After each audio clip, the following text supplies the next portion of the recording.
Recteur, nous avons d'abord notre recteur qui est toujours avec nous, professeur Mathias Eric Onanguini. Il est enseignant de sciences politiques à l'université de Yaoundé 2 et il est vice-recteur de l'université de Yaoundé 1, chercheur à la Fondation Paul Angoela. Professeur, bonjour et merci d'être avec nous. Bonjour Monsieur Obama et bonjour aux téléspectateurs. Comment vous allez?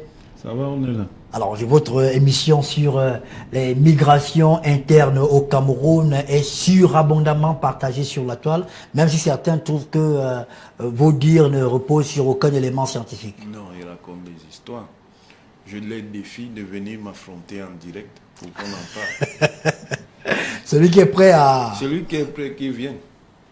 Merci d'être avec nous sur le plateau, professeur Mathias Eric Onanguini. On accueille d'abord une autre personnalité avant le deuxième recteur. C'est un journaliste qui est connu au Cameroun, auteur de plusieurs livres. Il est donc écrivain. Jean-Bruno Tagné a longuement travaillé pour Mutation, pour le journal Le Jour, pour Canal 2 International.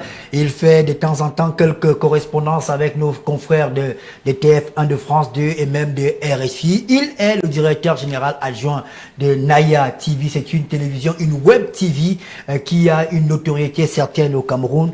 On l'appelle affectueusement JBT. Jean-Bruno, bonjour. Bonjour Ernest et bonjour à tous vos téléspectateurs. Votre séjour à Limbé, il a été, on a vu les photos sur la toile. Vous avez du temps pour profiter de la belle vie. Bon, c'était un peu de travail et de temps en temps on en profite aussi. Ça ne fait de mal à personne, oui. Merci d'être avec nous sur le plateau. On a un militant du Rassemblement démocratique du peuple camerounais sur le plateau. Ce n'est pas arrivé depuis fort longtemps parce que les responsables de la communication du RDPC ne sont un peu dans une certaine, on va pas dire inertie. On espère que ça va désormais aller. Le professeur Edmond Biloua est vice-recteur de l'université de Yaoundé 2 à Soa. Il est militant du Rassemblement démocratique du peuple camerounais. C'est l'une des voix du parti au pouvoir au Cameroun, un parti qui promeut la rigueur et la moralisation. J'espère qu'on y est dans le cadre du Covid. Prof, bonjour et merci d'être avec nous. Bonjour Ernest, bonjour aux téléspectateurs de B-News One et bonjour à mes copanélistes. Comment vous vivez en interne cette situation, le Covid, et plusieurs de vos camarades qui sont indexés? Il n'y a pas de réunion de crise au sein du RDPC jusque-là? Non, pas au sein du parti, mais on le vit mal, hein, ça c'est évident. On ne peut pas être fier de ce qui se dit dans les médias. On le vit mal, bon. Mais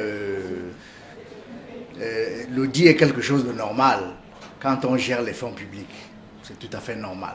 C'est normal qu'il y ait des détournements quand il y a des fonds publics? Ce n'est pas normal qu'il y ait des détournements, mais c'est normal qu'il y ait des investigations, qu'il y ait des enquêtes, qu'il y ait des recherches sur la manière dont les fonds publics sont gérés. Est-ce que c'est dans l'ADN du RDPC, les militants, que chaque fois qu'ils soient indexés et qu'ils ne... C'est aussi vrai que ce sont la plupart des dirigeants sont des militants du RDPC.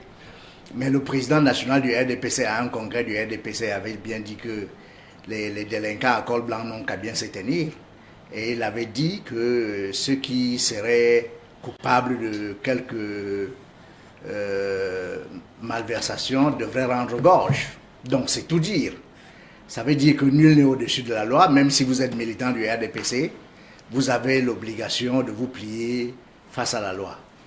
Merci d'être avec nous. En tout cas, on va disséquer, examiner, réexaminer cette situation du Covid-19. Certains parlent d'un carnage financier. Je ne sais pas, c'est vous qui êtes un linguiste, vous me direz si cela convient. On accueille notre quatrième invité. Lui, il est expert des questions financières. Hubert Oteli Somba est avec nous sur le plateau. Bonjour et merci d'être avec nous. Bonjour.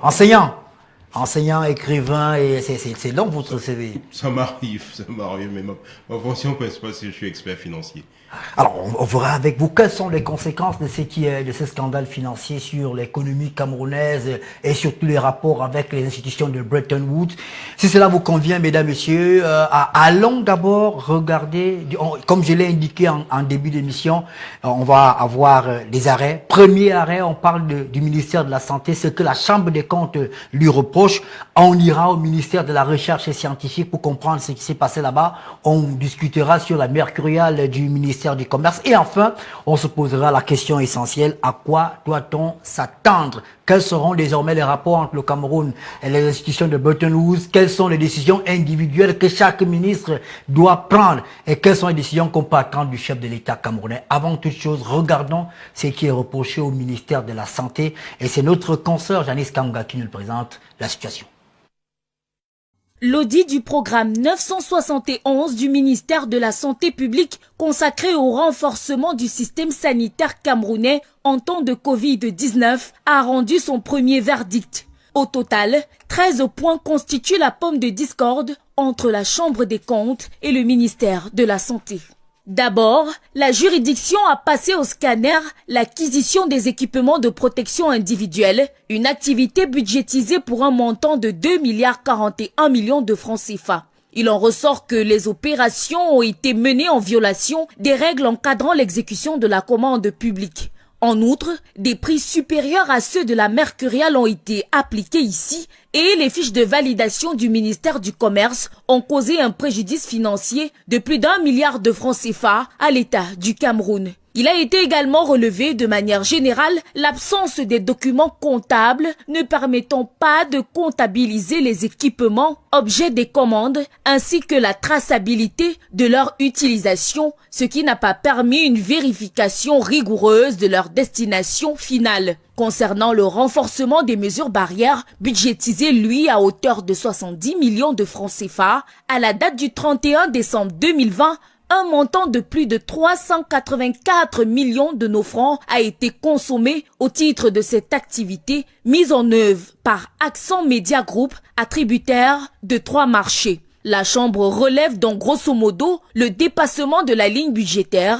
l'incertitude sur l'efficacité de cette activité compte tenu de l'opacité entourant la manière dont ont été calculés les chiffres relatifs à la population touchée par la campagne de communication. S'agissant de l'acquisition des tests de dépistage rapide, comment comprendre le quasi-monopole accordé à l'entreprise Medilin Medical Cameroun SA, dont les engagements représentent 94,93% des crédits engagés contre 6,10% seulement pour Sat Pharma Sarl et Medical Plus Sarl? Alors que cette question reste sans réponse, le dépassement des crédits budgétaires initialement alloués à l'achat de tests de dépistage Covid-19 en ajoute à ce chapelet de distorsion.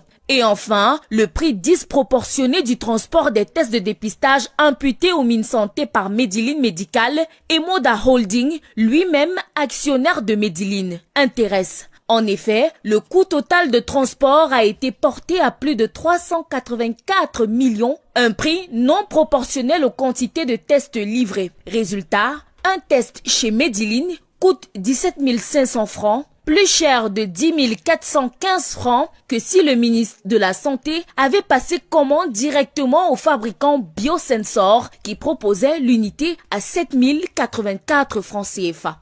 La Chambre des comptes note que la surveillance communautaire dans les districts et la conduite des campagnes de dépistage du Covid-19 dans les 10 régions ont été biaisées, avec la mise à disposition de fonds aux 190 districts de santé sur une base égalitaire, alors que la situation sanitaire et les besoins n'étaient pas les mêmes partout.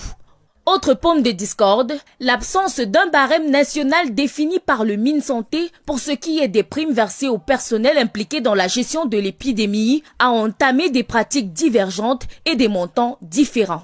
S'agissant de l'aménagement des centres de mise en quarantaine dans les logements sociaux, le programme prévoyait la viabilisation du Kansik Olembe à Yaoundé, les logements de Mbanga Bakoko à Douala et l'aménagement de 2 conteneurs à l'aéroport international de Nsimalen. Ici encore, seuls 2 marchés ont fait l'objet de paiement, Olembe et Mbanga Bakoko. Plus encore, à Olembe, 7 bâtiments ont été réhabilités au lieu de 11. Aucun ordre de service n'est disponible pour les locaux de Nsimalen et les bâtiments d'Olembe. Pas de procès verbal de réception non plus pour les travaux de Nsimalen et de Mbanga Bakoko.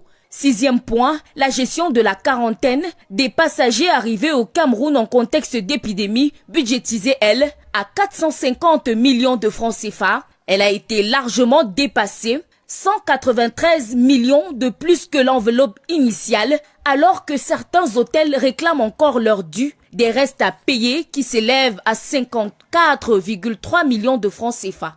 Le rapport de la Chambre des comptes relève également des irrégularités liées à l'acquisition des ambulances médicalisées, notamment l'attribution d'un marché de 440 millions pour la fourniture de 8 ambulances à Yao Farm, une entreprise qui ne figurait même pas parmi les prestataires préqualifiés au terme de l'appel à manifestation d'intérêt. À cela s'ajoute le non-respect des délais de notification des ordres de service et la non-prise en charge une fois de plus de la comptabilité.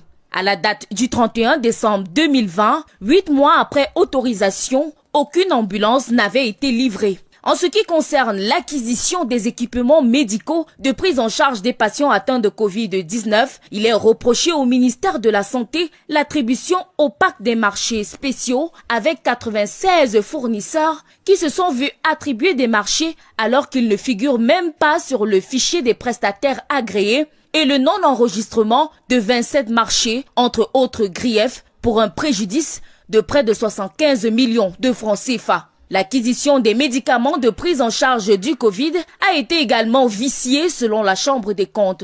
Protocole prescrit par le comité scientifique non respecté, gestion opaque des stocks de médicaments, irrégularité des pièces justificatives, les motifs sont légion.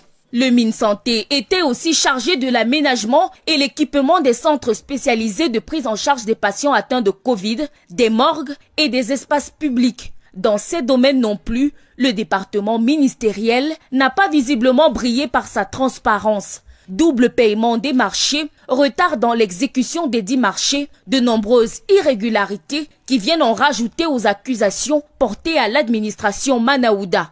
Rendu à ce niveau de l'enquête, la Chambre des comptes a donc formulé 30 recommandations, parmi lesquelles 23 adressées au ministère de la Santé.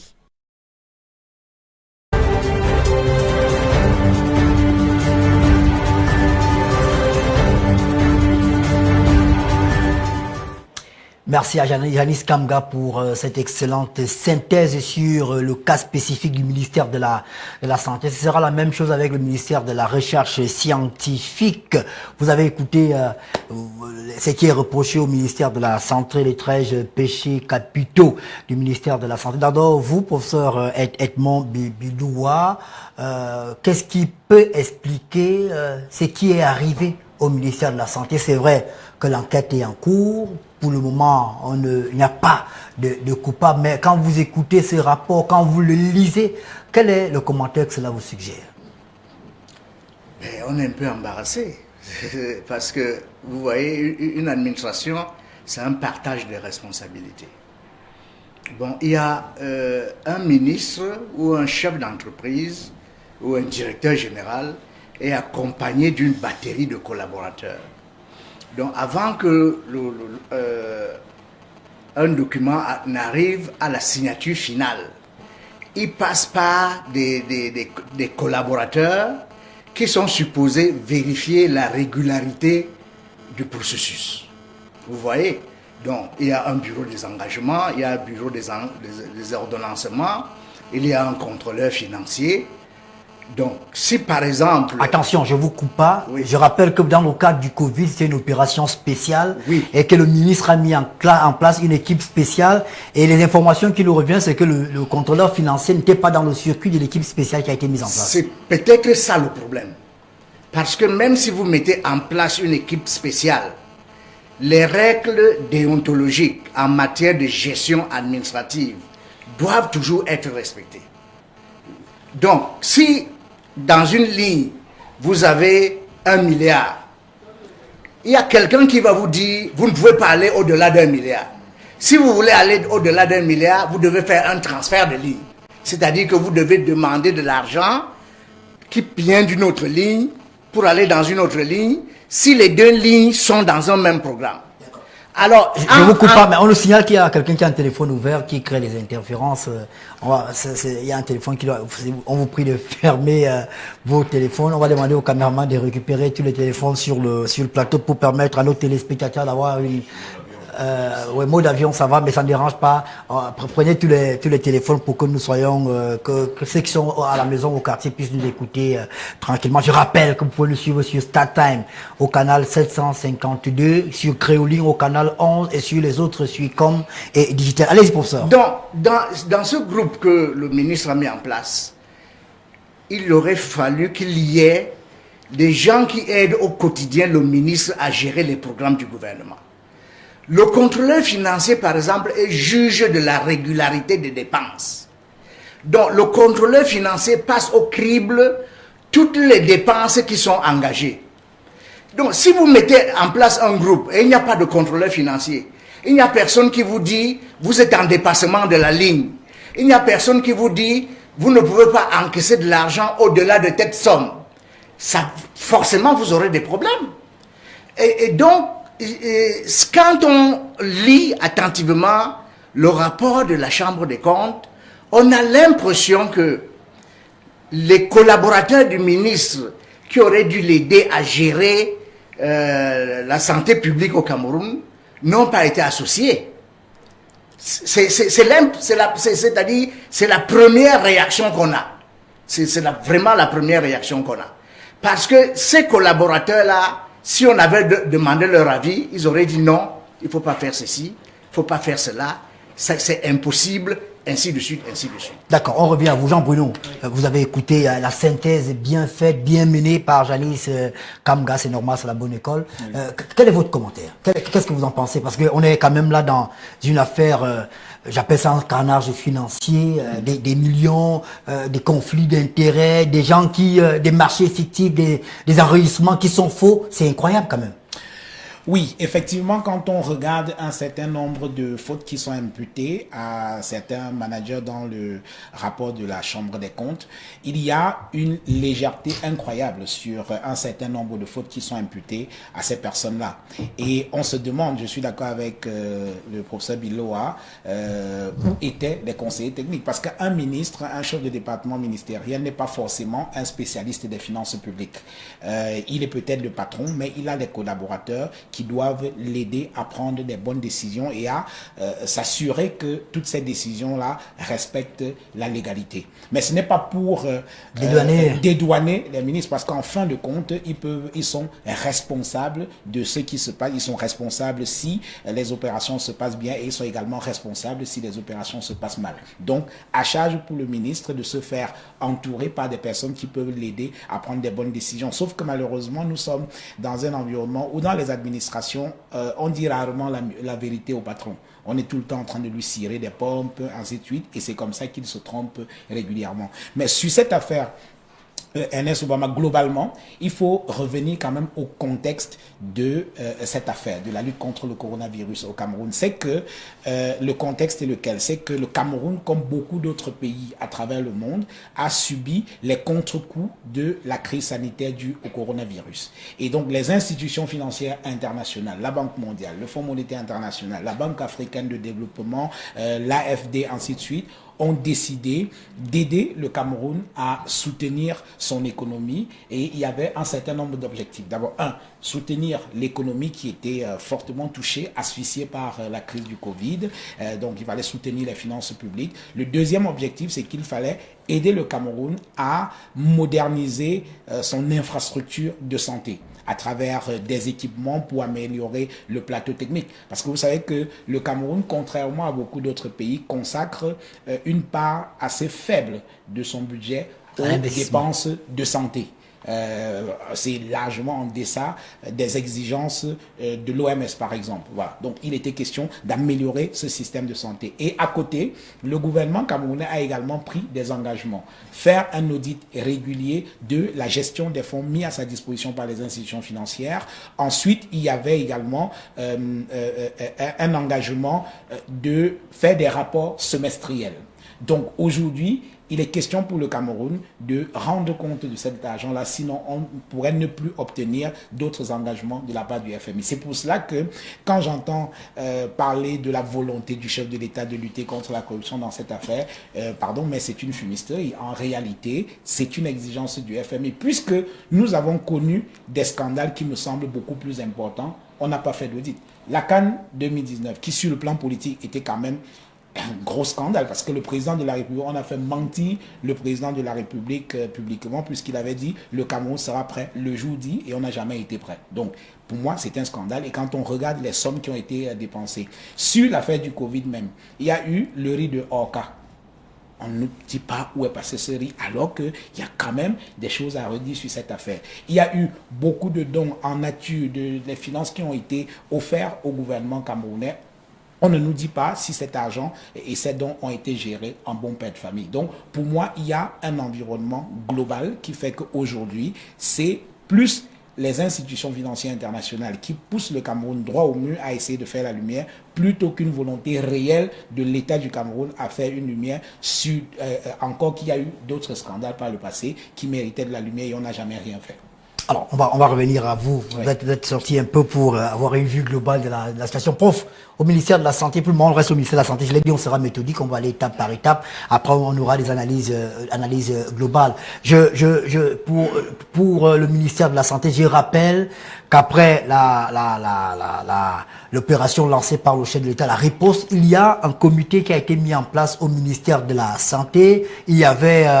je crois que ça s'appelle comment, un biaiteur. Il y a quelqu'un qui s'occupait des finances. Il y avait un groupe de travail précis. C'est la raison pour laquelle aujourd'hui au ministère de la Santé, il y a des hauts responsables qui ne sont même pas concernés par les enquêtes sur la Covid-19. Donc ce n'était pas tout le monde qui était concerné. Même ceux qui, il y a certains conseils techniques qui ne sont même pas dans le groupe de travail qui a été mis en place. Vous voulez reprendre la parole, professeur? Justement, le verre était dans le fruit dès le départ. C'est-à-dire que ce groupe de travail aurait dû être un cliché de la structuration du ministère de la Santé. C'est-à-dire qu'on aurait dû retrouver dans ce groupe de travail soit des directeurs, soit des sous-directeurs ou des chefs de service de chaque direction. Et là, on aurait été sûr que les règles déontologiques auraient été respectées. À tout le moins, il y aurait eu des voix pour dire « attention ». Ce n'est pas souvent comme ça qu'on gère les fonds publics. Mais ce groupe de travail-là, me semble-t-il, n'a pas beaucoup aidé le chef du département ministériel. Parce que dans un ministère qui fonctionne normalement, on ne peut pas comprendre ce genre de choses. Hein? Le chef de bureau des engagements va vous dire non, cette ligne à telle somme, on ne peut pas aller au-delà de telle somme, sauf si on fait un transfert de ligne. On ne peut pas encaisser telle somme parce qu'elle va au-delà de ce que la loi des finances prévoit. Mais apparemment, ce groupe de travail n'avait pas tous ces gens-là. Et c'est ça, certainement, qui explique les erreurs. Est-ce qu'il y avait, peut-être qu'il n'y avait pas une volonté de travailler dans la norme? Peut-être qu'il y avait d'autres intentions derrière qui amenaient certains à écarter d'autres pour avoir les mains libres. On ne peut pas le savoir, mais la situation est là. On doit seulement interpréter un scandale financier. Prof, à votre avis, est-ce qu'on aurait pu éviter ce qui s'est passé au ministère de la Santé? Je vais reprendre un peu les péchés capitaux qui ont été ressassés par la Chambre des comptes. On parle des délits d'initiés, d'opacité dans l'attribution des marchés. Je ne suis pas fonctionnaire des marchés fictifs. On parle la commande publique, il me semble que ça arrête à moins de 5 millions. Il y a des marchés qui sont attribués, des marchés de 100 millions qui sont attribués comme ça sans qu'il y ait de gré à gré. On est dans tout, mais sauf dans l'orthodoxie administrative qui est enseignée à l'ENAM. C'est ça. Monsieur Obama, ce n'est pas parce que l'on se trouve dans une opération spéciale qu'il n'y a pas de précautions à prendre. Les précautions doivent être prises conformément à la réglementation ordinaire et pour les adaptations qui sont liées à la situation spéciale, il faut prendre des précautions précisément parce qu'on peut en répondre. Donc il faut demander un certain nombre d'autorisations pour agir de la manière la moins éloignée du droit ordinaire. Et comme le disait le recteur Billois, même si on a une situation spéciale et même si on met en place un groupe de travail qui doit répondre à la situation spéciale, le sens pratique commande de s'entourer des gens qui ont la connaissance des mécanismes et des procédures pour qu'on soit le moins éloigné possible.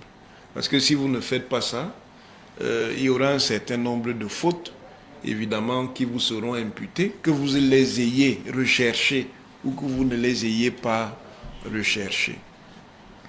Même si c'est un rapport d'étape de la Chambre des comptes, ce rapport d'étape souligne déjà un certain nombre de problèmes. Et il n'y a pas de fumée sans feu, même si après, une lecture approfondie ou complémentaire pourrait permettre de nuancer un certain nombre de choses. Il faut dire que par rapport à la gestion de la lutte contre la Covid, les premières opérations de contrôle n'avaient rien à voir avec le FMI. Ce que les gens ne savent peut-être pas, c'est que le contrôle supérieur de l'État a eu à faire des contrôles au ministère de la Santé bien avant le FMI. Et cela avait été évidemment fait sur instruction du président de la République transmise par le secrétaire général de la présidence. Sauf que ces rapports-là n'ont pas fait l'objet de... il nous revient que le FMI n'était pas très d'accord avec le rapport de la Chambre du contrôle supérieur de l'État, estimant que ce sont des fonctionnaires dont les dépendances peuvent être mises en cause. Oui, mais le fait que ce soit des fonctionnaires ne signifie pas que les audits n'aient pas été faits. Et le Cameroun n'est pas le premier pays du monde à avoir une structure audit intégrée à l'État. Ça existe dans tous les pays du monde. Maintenant, le FMI a son idéologie, on la connaît. C'est une idéologie néolibérale, ultralibérale, qui évidemment se méfie toujours de tout ce qui est État. Il peut y avoir des raisons fondées, il y a d'autres raisons qui ne le sont pas. Donc on ne peut pas ignorer cet élément-là. C'est d'ailleurs l'occasion de dire qu'il faut faire très attention, monsieur Obama. L'État du Cameroun a toujours dans ses mécanismes de fonctionnement les instances et les opérations de contrôle qui se font. Même dans le temps, si on a quelque chose à vous reprocher, on peut vous rattraper. Il n'y a aucun problème à ce niveau. Et je suis quand même étonné que des gens qui atteignent de tels niveaux de responsabilité fassent comme s'ils ne le savaient pas. Qui a toujours la mémoire de l'État. Et cette mémoire de l'État a toujours les données d'une manière ou d'une autre, à partir du moment où on enclenche les opérations de contrôle. Ce que je pourrais dire à la fin, c'est aussi que, évidemment, les responsables publics doivent faire attention, surtout dans certaines conjonctures. Je vous ai déjà dit à plusieurs reprises que la conjoncture de la Covid-19 est une conjoncture très délicate, qui peut produire des effets politiques désastreux, non seulement pour le gouvernement, mais pour le pays. Donc il faut faire très attention. Dans ce genre de conjoncture, si déjà en temps normal, on doit faire très attention avec la gestion des ressources publiques, encore là, il faut faire 2 fois plus attention. Et ce que je dis s'applique non seulement même aux responsables publics, mais à tous les responsables des ONG, les responsables de partis politiques, les responsables de toute organisation qui s'implique dans cette lutte avec des implications qui sont nécessairement publiques, quel que soit le statut de ces différentes entités. D'accord, on va revenir à vous. Et la suite nous le montrera. On en parlera tout à l'heure. Ernest, Allez-y, par rapport Jean-Benoît. à ce que Mathias Wonangini disait tout à l'heure, c'est vrai qu'il y a des structures. Hein. Par exemple, le contrôle supérieur de l'État, c'est tout un ministère dont il faut bien qu'ils travaillent. Ils le font, mais pour quels effets? À quoi ça sert de faire des contrôles dans des entreprises publiques, de constater qu'il y a des fautes de gestion, de constater qu'il y a même des détournements, qu'il y a même des possibilités de détournement de fonds publics, parce que ce soit un rapport d'audit ou alors le rapport du contrôle supérieur de l'État, ce ne sont pas des décisions de justice. Ce sont des éléments qui peuvent permettre d'engager la responsabilité des managers, soit pour des fautes de gestion ou alors pour des délits de nature pénale. Voilà. Donc, à quoi ça sert d'avoir des institutions comme ça s'ils font des contrôles et après, il n'y a pas des effets? C'est pour ça peut-être que les managers estiment que voilà, on contrôle les autres. Ça fait 10 ans qu'on a contrôlé tel, il est encore en fonction. Où est le problème? Et donc, ils continuent à poser un certain nombre d'actes qui parfois ont une nature assez grossière quand même. Quand on dit qu'il y a tel montant qui a été budgétisé pour une action et qu'on va au-delà 2 ou 3 fois plus que ce qui a été budgétisé, c'est quand même extraordinaire. Alors, allez-y, parce qu'il faut qu'on passe à pas. Il faut faire très attention. L'ensemble des procédures politico-judiciaires, commodément connues sous le nom d'opérations épervier, ont toujours largement utilisé le matériau collecté par les opérations de contrôle. Donc vous ne pouvez pas dire que ces opérations-là n'ont pas d'effet. D'accord, ok. Juste très brièvement. Il n'a pas pris la parole depuis. On revient, vous aurez la parole. Prenez, si vous voulez, vous avez du papier, non? Avant de passer la parole à l'expert financier, on a pu avoir la liste des prestataires du ministère de la Santé et les marchés qui ont été réalisés. C'est quand même étonnant. Je prends un exemple. Il y a un marché qui a été passé le 9 juin. Travaux, restructuration, ancien bâtiment Orca en centre spécial de prise en charge. 561 millions de francs CFA. Et toujours Orca, maîtrise d'œuvre complète, projet restructuration, ancien bâtiment Orca, 56 millions. On est toujours à Orca. Je poursuis. Construction bâtiment d'isolement hospitalier, isolement hospitalier, hôpital régional de Mawa. 239 millions de francs CFA. C'est un bâtiment, on parle d'un bâtiment, c'est pas un immeuble, je crois que c'est un bâtiment. Construction, bâtiment, toujours, bâtiment d'isolement hospitalier, centre régional de Garoua. 230 millions.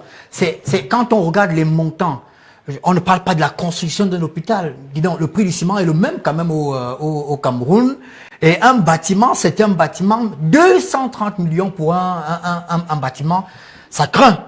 Vous qui êtes expert financier, vous avez suivi, on parle de délit d'initié, on parle d'opacité, on peut même parler d'obscurité dans l'attribution des marchés publics et au-delà des faux documents qui circulent. Imaginez par exemple ce que l'État a perdu. Si on parle d'un marché de 300 millions et qu'il n'y a pas on ne reverse pas l'argent aux impôts, forcément c'est pratiquement 30 millions perdus par l'État. Et si c'est une somme de 100 milliards de francs CFA dépensés, c'est énorme. Quelles sont les conséquences que cela peut avoir? Écoutez, je vais prendre la fin de votre propos, par exemple le ciment dont vous avez parlé, mais nous sommes là dans une systématiquement la surfacturation, le surenchérissement de coûts des matériaux dans notre pays. Pendant la CAN, on a suivi que le sac de ciment était de 17 500 francs au Cameroun. Pourtant, on sait qu'à Sicam, on sait à Simancam quel est le prix du ciment. Alors, les coûts ont un problème. Vous devez d'abord analyser la nature du prix. La nature du prix et ensuite la destination du matériel que vous avez acquis. Et ensuite, vous devez pouvoir faire des contrôles. Ça ne me gêne pas du tout qu'il y ait un maître d'ouvrage. C'est normal, le maître d'ouvrage, les ingénieurs doivent pouvoir contrôler, surveiller un chantier, c'est pas le problème. En ce qui concerne donc de manière générale, pour donner vraiment un avis de mon point de vue de l'expertise financière, qui est corrélé à la procédure judiciaire, il faut dire que là, moi je fais attention, c'est un premier rapport. C'est bien intitulé premier rapport d'audit. Donc, ils doivent certainement avoir d'autres rapports ou alors un rapport final. Ça, c'est la première des choses. Deuxièmement, je suis très à cheval sur la présomption, le sacro-saint principe de la présomption d'innocence.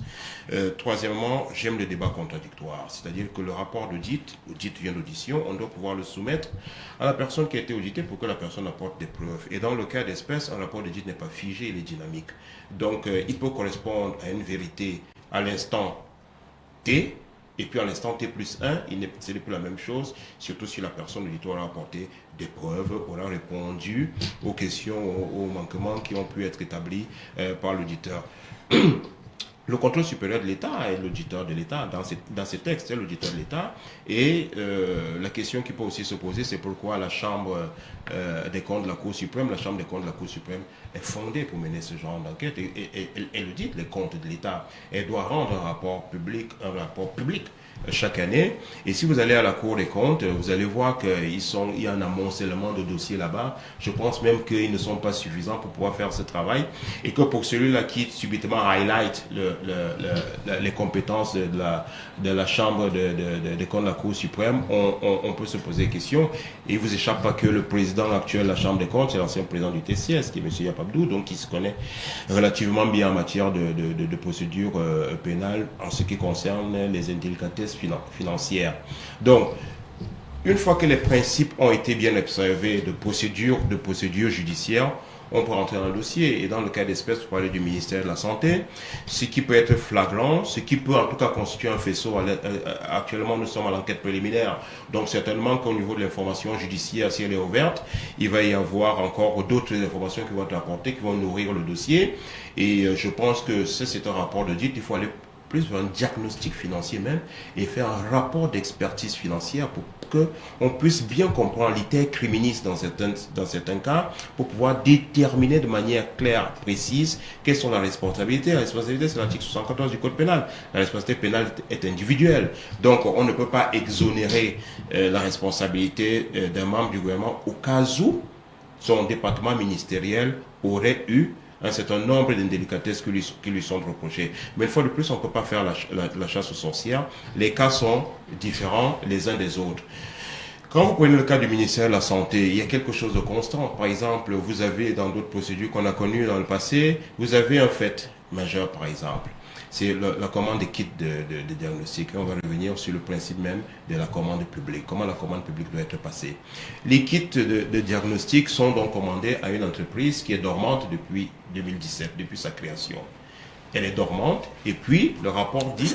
Quand vous dites dormante, tout le monde ne comprend pas au quartier, c'est qu'une entreprise qui ne fonctionne pas. C'est une entreprise qui a été créée en 2017 et qui n'a eu aucun fonctionnement, qui n'a eu aucune activité, qui n'a même probablement pas payé des impôts. Parce que même si vous n'êtes pas en activité, vous devez pouvoir faire les déclarations des impôts et pouvoir les payer. Et donc cette entreprise-là, et les enquêteurs devront le dire, cette entreprise-là est, d'après le rapport d'audit, une fois de plus, restons sur les faits, le rapport d'audit dit que c'est une entreprise dormante et qui a été remise en activité pour les besoins, je cite une extension pour les besoins de la cause. Donc vous avez d'un côté une entreprise dormante et d'un autre côté, donc vous avez une entreprise, la même entreprise qui reçoit un monopole extraordinaire, 80% de la commande publique dans ce secteur-là. Elle n'a pas d'antériorité d'activité, mais on ne va pas dire que l'antériorité d'activité est une faute. Parce qu'il peut ne pas y avoir d'antériorité d'activité simplement parce que l'entreprise, peut-être dans le secteur où elle opère, n'a pas eu de commande publique et c'est pour ça qu'il n'y a pas eu d'antériorité. Mais ça doit pouvoir être établi. Donc, vous avez des éléments comme ça, vous avez des faisceaux d'éléments, d'indices qui peuvent penser que le Cameroun a mal à son administration et la gestion de l'argent. Parce que il ne passe pas un problème, il ne passe pas une affaire, il ne passe pas un engagement soit d'infrastructure s'il n'y a des soupçons à la fois de corruption, à la fois de détournement, à la fois d'enrichissement illicite. Dans l'arsenal judiciaire du Cameroun, il faut bien qu'on se penche sur le problème de l'enrichissement illicite. C'est un vrai problème. Donc, cette affaire est quand même assez... Je suis prudent, mais malgré ma prudence, je dis, si on ne s'en tient qu'au rapport d'audit de la Chambre des comptes de la Cour suprême, il y a un vrai problème. Et ce problème-là, le président de la République a demandé à instruire à travers le secrétaire général de la présidence de la République l'ouverture d'une enquête. Alors certains vont dire que l'exécutif, l'immixtion d'exécutif sur le judiciaire, ce n'est pas vrai. La loi des finances qui est votée par l'Assemblée nationale est promulguée par le président de la République. Le président de la République est leur donateur principal des fonds publics. Et le ministre des Finances n'est qu'un ordonnateur délégué, un exécutant. Donc, le président de la République peut tout à fait, sur la gestion des fonds publics, donner des instructions pour savoir ce qui se passe. Alors, peut-être je vais nuancer le propos de Jean-Bruno Tagneux, c'est pas simplement le fait du FMI, bien que ce soit une partie des fonds du FMI, parce que le FMI doit connaître la destination des fonds qu'il donne à un pays, parce que les fonds du FMI n'appartiennent pas simplement au FMI en tant qu'institution, les fonds du FMI appartiennent à tous les pays membres, et la destination du FMI, c'est une destination de fonds publics, donc on tombe là directement sous le coup des deniers publics. Et il faut vraiment qu'on puisse comprendre ensemble qu'est-ce qui se passe dans notre pays. Parce que quand l'État agit sur un domaine concurrentiel, c'est-à-dire l'achat d'un bien ou d'un service, l'État doit agir comme un agent, comme tout autre agent économique. Il n'y a pas de raison, on va peut-être parler de ce problème de la mercuriale là, qui ne peut pas être figé. Il n'y a pas de raison que l'État aille acheter un kit de diagnostic chez un producteur connu, dont on connaît d'avance le prix, même s'il a un représentant ici. Mais sauf que là, les kits de diagnostic de Covid n'existaient pas avant pour qu'il y ait des entreprises qui aient déjà une expérience dans le... Non seulement une expérience, mais une exclusivité géographique de vente dans une zone, pour qu'on puisse dire que l'entreprise qui a presté, par exemple, avait une exclusivité dont l'État ne pouvait pas se passer. Là, l'État connaît le producteur, l'État connaît quel est le prix du producteur. Et puis, l'État passe quand même, l'intermédiation est un vrai problème dans la commande publique. Et puis, la validation des prix, c'est-à-dire la mercuriale. Une bouteille d'eau Tanguy coûte 450 francs. On ne comprend pas pourquoi on va l'acheter à 2000 francs.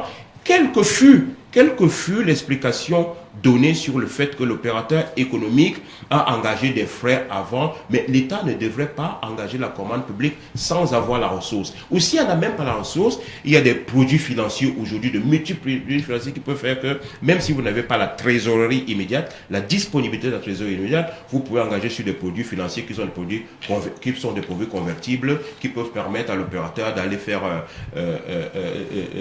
une escompte, etc. etc.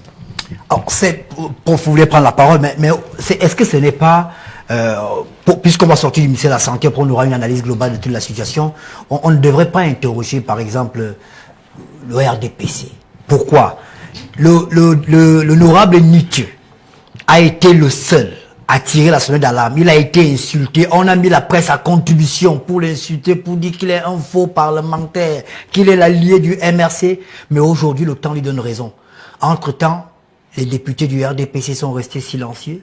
On peut parler d'un silence complice. Est-ce que ce n'est pas le gouvernement lui-même qui a laissé faire cette situation? C'est-à-dire que si on en arrive là, c'est que il n'y a pas eu, personne n'a rien fait et on ne peut aujourd'hui que assumer et vivre les conséquences.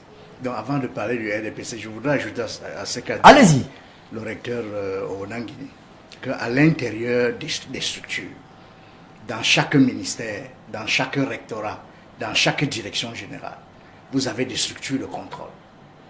Donc, dans les ministères, vous avez un inspecteur général des services.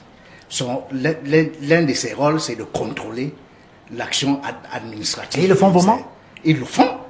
Et mais s'ils le font, qu'est-ce qui explique qu'il y a autant de gestionnaires publics, des fonds publics qui sont en prison, alors que dans cette structure-là, il y avait des contrôleurs? Justement, ces contrôleurs font leur travail.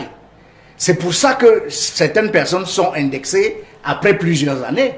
Le travail se fait lentement, le travail est documenté, et puis le jour où la justice a le temps, la justice se pense à... Donc dans les rectorats, vous avez un vice-recteur chargé du contrôle interne de l'évaluation. À l'université de Yaoundé 2, quand le consup est venu, quand moi j'ai été nommé à Yaoundé 2, le consup nous a dit, vous devez mettre en place une charte de l'audit. De l'audit. Donc, c'est l'un des rôles du vice-recteur chargé du contrôle interne de l'évaluation, c'est de procéder à l'audit. Et le consup nous a dit, vous devez mettre en place une charte de la déontologie. On a mis en place une charte de la déontologie, on travaille sur la charte de l'audit. Maintenant... Prof, avant, ne passez pas. Vous avez dit tout à l'heure que le président Biya, lui-même, il a rappelé que c'est qui... les bandits à col blanc seront jugés, punis. J'allais en parler. Le discours seul, rendons gauche, merci Jean-Bruno. Le discours seul du président Biya est, je pense que si vous, militants du RDPC, et même tous les Camerounais, quand le président Biya dit quelque chose, c'est plus qu'une structure de contrôle interne. Oui. Il y a des structures, le président il l'a dit, il y a des structures de contrôle interne, mais chaque jour, il y a des gestionnaires qui sont interpellés, qui sont arrêtés. Ça veut dire que ça ne sert à rien. La théorie de l'audit, la théorie du contrôle ne sert à rien. Non, parce que des gens... Ça sert à quelque chose, Ernest. Dans tous les pays du monde, il y a des problèmes de contrôle. Dans tous les pays du monde. Suivez l'actualité. Hein? Au Japon, aux États-Unis, en Allemagne, en France, il y a toujours des problèmes de contrôle et d'audit qui se posent. Je pense que le reproche qu'on peut nous faire, qu'on doit vous faire, qu'on peut nous faire, nous Camerounais, c'est qu'il y a une certaine lenteur dans les processus de contrôle et d'audit. C'est les Camerounais qui sont responsables. Ben oui, mais c'est le Cameroun qui est responsable. C'est l'administration camerounaise qui est responsable. Et ça, c'est que je dis là, n'engage que moi. Parce que vous voyez, en ce qui concerne la pandémie de Covid, il y a un premier rapport d'étape. Après une année, de janvier à décembre, vous convenez avec moi qu'en une année, beaucoup de choses peuvent se passer. S'il y avait un contrôle après chaque trimestre, ça permettrait qu'au second trimestre, les erreurs du premier trimestre ne se répercutent pas sur le second trimestre. Ça, c'est ce qu'on peut nous imputer. D'accord. Il y a une certaine... Mais maintenant, quand le président du RDPC, qui est aussi le président de la République, s'adresse aux Camerounais, il s'adresse à tous les Camerounais. C'est clair. Il ne s'adresse pas seulement aux militants du RDPC. Et il n'y a pas que les militants du RDPC qui sont indexés. C'est vrai que beaucoup sont des militants du RDPC parce que c'est quand même le parti au pouvoir. Si je le dis, c'est quand même le parti au pouvoir. Quand on dit que quelqu'un est chrétien, c'est qu'il vit comme Christ, c'est-à-dire qu'il a des valeurs de Christ qu'il pratique au quotidien. Si on est militant du RDPC et ceux qui se prévalent d'un certain biaïsme, c'est qu'on vit comme le président Biya. Et le président Biya, c'est l'incarnation de la rigueur et de la moralisation. Mais tous les militants du RDPC ne sont pas des tourneurs de fonds publics. Mais la majorité, ceux qui sont en prison sont les militants du RDPC. On revient à vous. Mais je n'avais pas terminé. Oui. Allez-y alors. Mais en fait, c'est un problème auquel il faut apporter une solution holistique. Et il ne faut pas essayer de politiser ce problème. Ça, ce sera le débat de la fin. C'est-à-dire que la dernière étape du débat. Jean Bruno, après on passera au Mini-Rési. Allez-y. Oui, très rapidement. En fait, c'est bien ça le problème de la lutte contre la corruption et des détournements de fonds publics au Cameroun. C'est-à-dire que on ne peut pas comprendre qu'entre le moment où on constate des fautes de gestion ou alors des soupçons de détournement de fonds publics de la part des managers, qu'on mette 5, 10 ans pour pouvoir l'interpeller et ouvrir une information judiciaire. Ce n'est pas possible parce que la logique voudrait que dès le moment où on constate que quelqu'un a détourné le moindre sou de l'État, qu'il soit immédiatement déchargé des fonctions pour arrêter la saignée. On a vu des gens qui ont occupé des fonctions et à l'époque où ils étaient déjà dans ces fonctions-là, il y avait des soupçons clairs, il y a eu des contrôles, comme on le dit, qui indexaient un certain nombre de dysfonctionnements dans la gestion des fonds publics, mais ces personnes-là ont été promues à de nouvelles fonctions et un jour, on se lève un beau matin, on l'interpelle. Cela donne une impression d'instrumentalisation de la justice à des fins politiques, malheureusement, parce que rien ne justifie qu'un manager qui a commis des fautes de gestion, qui a détourné des fonds publics, qui font perdre à l'État du Cameroun de l'argent, qu'il continue à rester en fonction et qu'il soit même promu. Quand vous regardez beaucoup d'anciens ministres qui sont aujourd'hui dans les mailles de la justice, parfois ils sont poursuivis pour des fonctions qu'ils avaient occupées 10 ans plus tôt. Qu'est-ce qui peut expliquer cela? Non seulement il y a peut-être une bureaucratie excessive, la justice elle est lente et pas du tout indépendante parce que c'est le président de la République, c'est-à-dire l'exécutif, qui doit toujours déclencher l'action judiciaire et ce n'est pas normal. Dans ces conditions-là, il est très difficile de lutter efficacement contre la corruption et les détournements de fonds publics. Il faudrait que l'information judiciaire soit presque automatique au moment où on a des soupçons ou des indices clairs que un gestionnaire a commis des indélicatesses avec la fortune. Qu'il soit rapidement interpellé. On va vous voulez...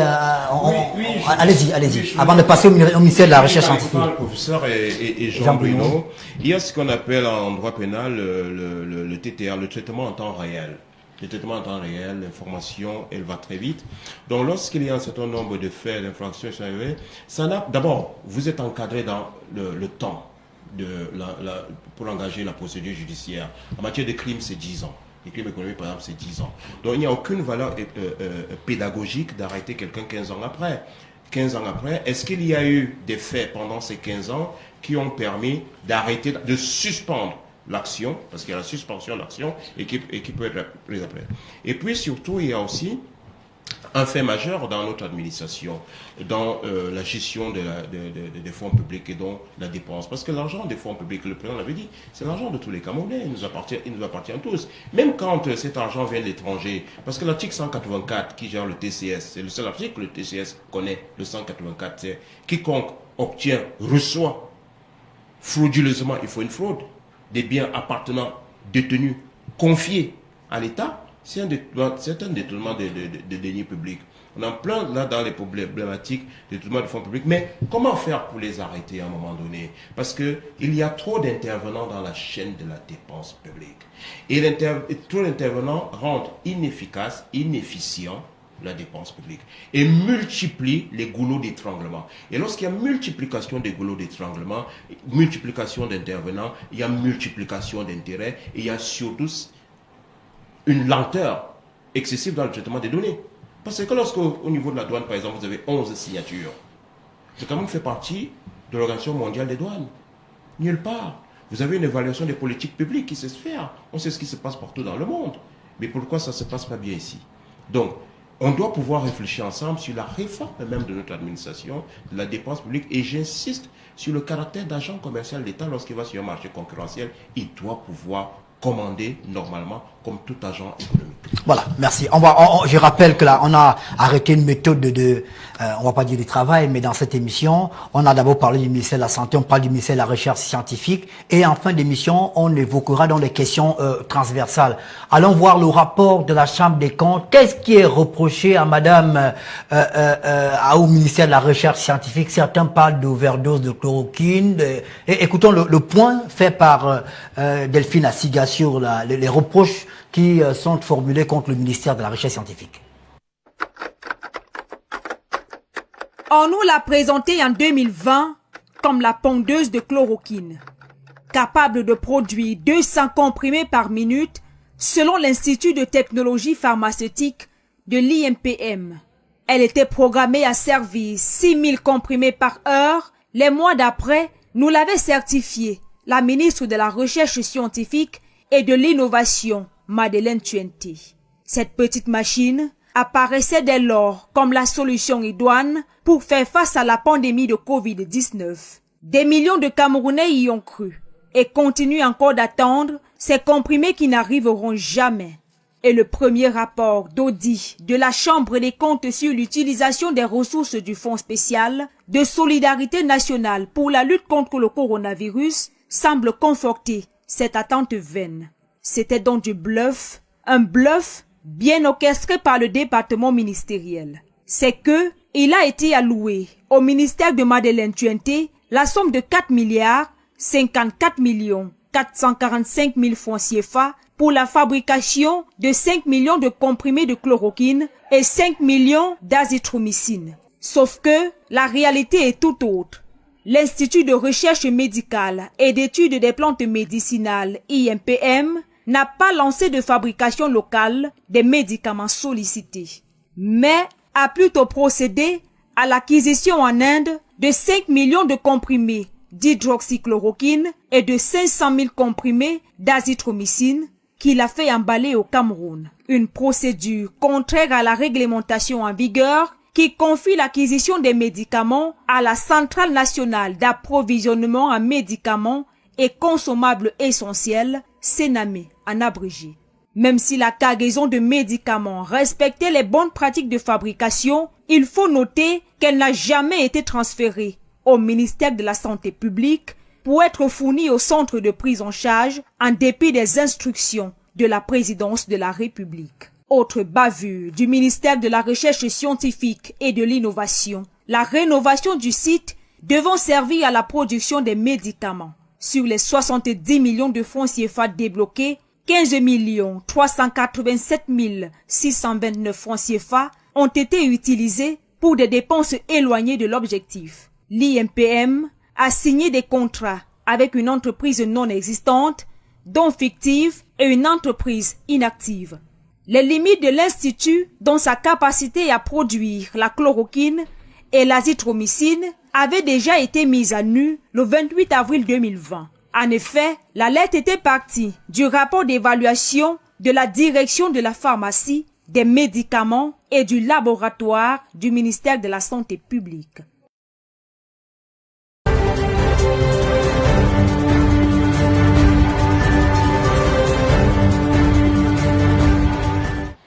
Merci à Delphine, à Siga pour cette synthèse.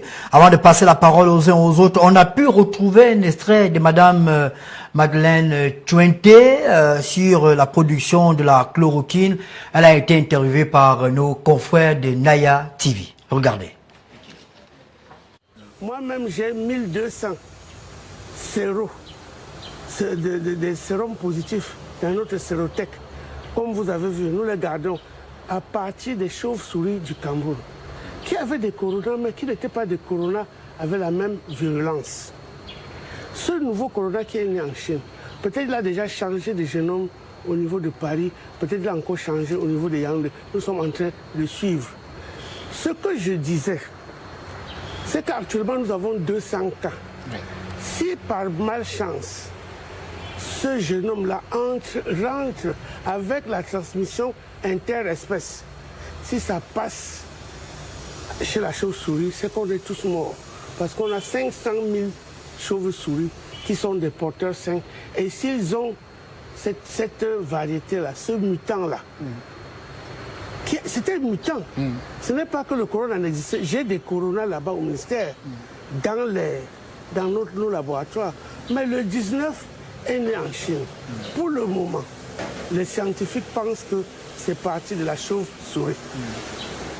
Même si c'est passé par le pangolin ou par le serpent, ce qui est sûr, c'est qu'au ministère de la Recherche, j'ai 1200 coronas sortis des chauves-souris de la ville de Yaoundé. Revenons au coronavirus, Madame le ministre. Oui. Le ministère de la Recherche aujourd'hui, grâce à ses laboratoires, produit de la chloroquine. Nous pouvons produire la chloroquine et de l'azithromycine. Oui. Actuellement, on dit que quand un médicament a une efficacité certaine, parce que le professeur Raoul qui en cette parle... Cette efficacité est encore sujet à caution, on est bien d'accord. C'est à caution, mais sur 100 patients, il a pu traiter 90. Le docteur Raoul. Le professeur Raoul qui est à Marseille. S'il a pu traiter 90, est-ce que nous allons laisser mourir 100 personnes si nous pouvons traiter 90? Nous disons qu'actuellement, on ne peut rien essayer. On ne peut rien à essayer. Et les quelques cas, quand même, vous dites, on a soigné les quelques cas avec quoi? Avec quoi les médecins camerounais ont-ils soigné les quelques cas qui sont guéris et qui sont partis de l'hôpital? On essaye. Alors, donc, vos laboratoires aujourd'hui sont capables de produire, par exemple, de la chloroquine. Est-ce que ces laboratoires-là ont la capacité de produire en grande quantité aujourd'hui? Nous pouvons produire en grande quantité. Ce que je vous ai montré là, c'était la petite machine qu'on essaie en laboratoire. Mais nous avons un robot qui peut faire 6000 comprimés par minute. Donc vous multipliez vous-même, si nous travaillons nuit et jour, je crois qu'en 2 mois, on peut produire pour tout le Cameroun. Et ça peut produire 250 comprimés d'azithromycine aussi en 1 minute. Je n'ai pas voulu lancer le robot. Ce que nous vous avons montré, c'est la petite machine qui nous sert de test au laboratoire pour comprimer. Et après, nous prenons les comprimés, nous faisons les essais pour voir si ça répond à toute la méthodologie. C'est tout, parce que c'était pas ça. Le grand robot, vous l'avez simplement filmé. Si on lançait le grand robot, nous pouvons produire 6000 comprimés minutes. Voilà, donc vous multipliez par le nombre d'heures, par le nombre de minutes, etc., etc. Nous pensons qu'en 2 mois, on peut couvrir tout le Cameroun, et en 4 mois, on peut couvrir l'Afrique centrale.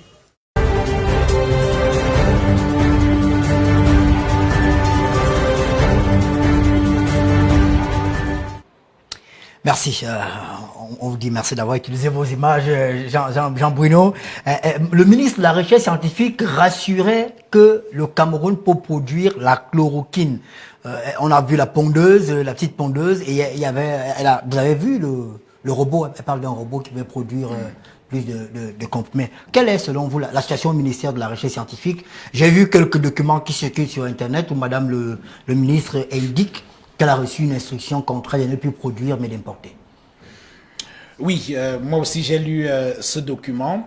Alors il faut dire qu'à l'époque, il y a eu une visite ouverte à la presse où effectivement les structures rattachées au ministère de la Recherche scientifique présentaient leur capacité à pouvoir produire de la chloroquine ou alors de l'azithromycine avec l'efficacité présentée par le ministre Madeleine Tuente. Voilà, donc... Et beaucoup pas, on a pu retrouver également cette déclaration de Madame le ministre, le Cameroun va fabriquer la chloroquine, l'hydrochloroquine, l'azithromycine. C'est le président de la République, Paul Biya, qui a ordonné la production à plein régime des 6000 comprimés par jour. C'est Madame le ministre qui le dit. Voilà, donc, et les documents que vous avez lus, que moi également j'ai lus, montrent que Madame le ministre aurait reçu des instructions contraires. C'est-à-dire d'importer ces comprimés-là, ce qui aurait été fait, parce que pour l'instant, il faudrait que nous restions très très prudents. Donc, elle aurait importé ces médicaments-là pour les empaqueter ici au Cameroun. Bref, oui.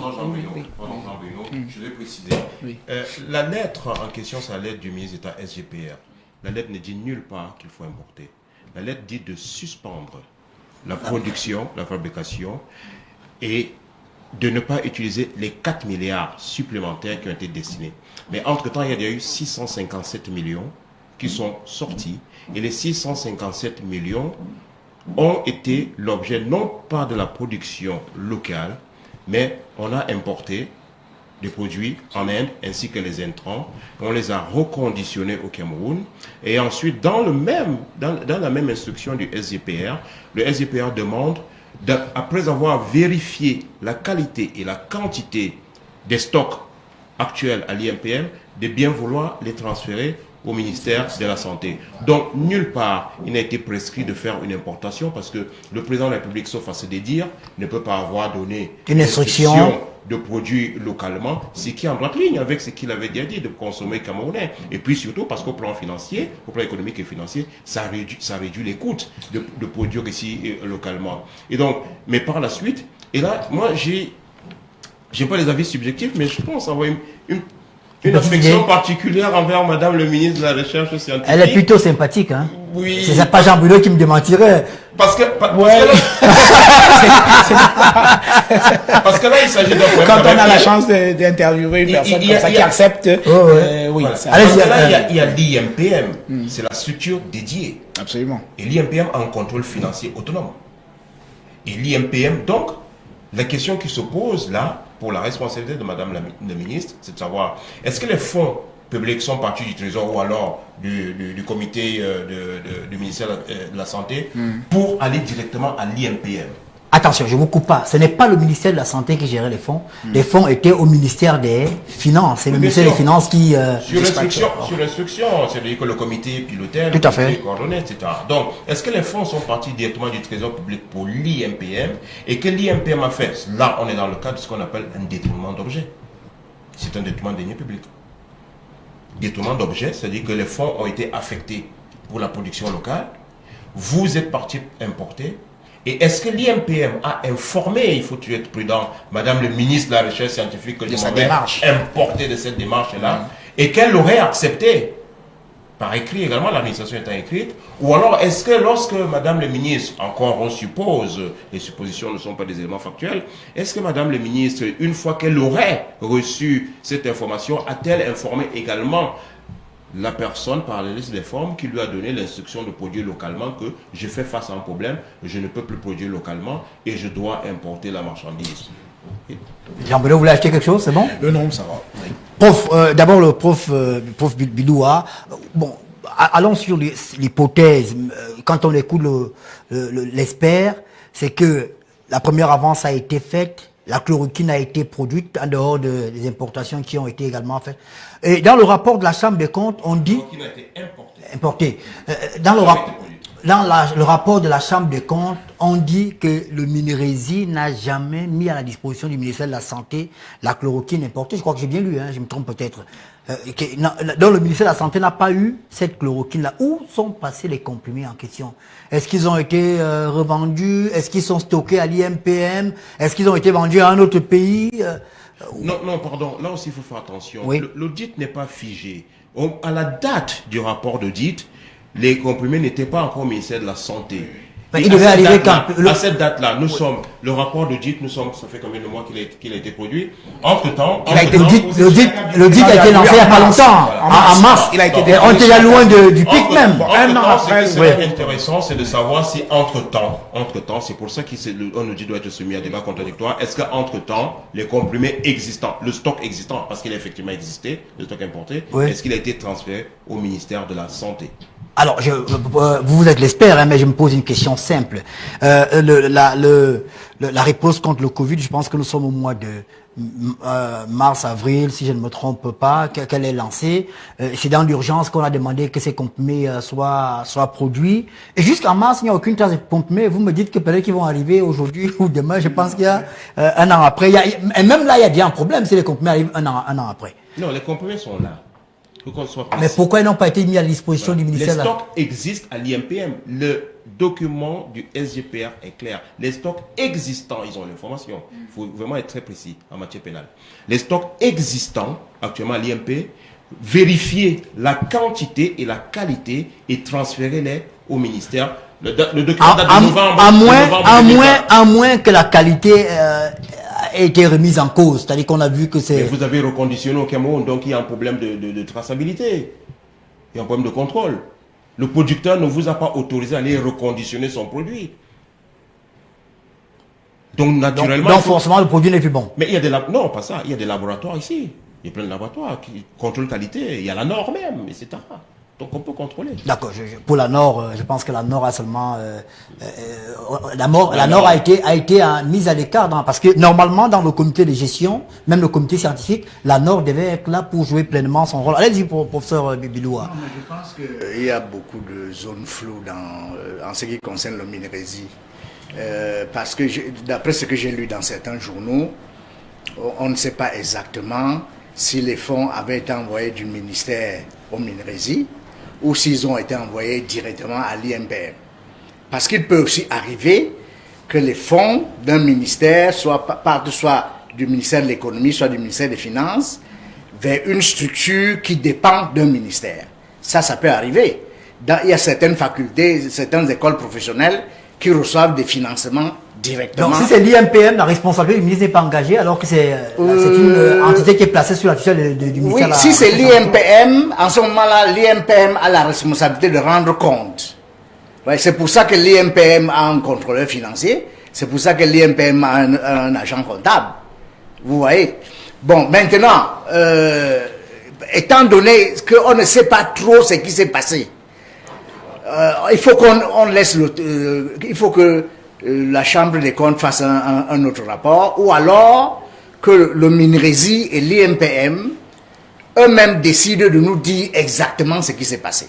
Ok, prof, sur le sujet au ministère de la Recherche scientifique, la chloroquine, on ne voit pas la chloroquine, on ne voit pas la... Ça devient comme l'histoire de l'avion, il n'y a pas d'argent, il n'y a pas d'avion. Et là également, pas de chloroquine, pas d'argent. Et chacun essaie de faire son ponce pilatisme, de se laver les mains.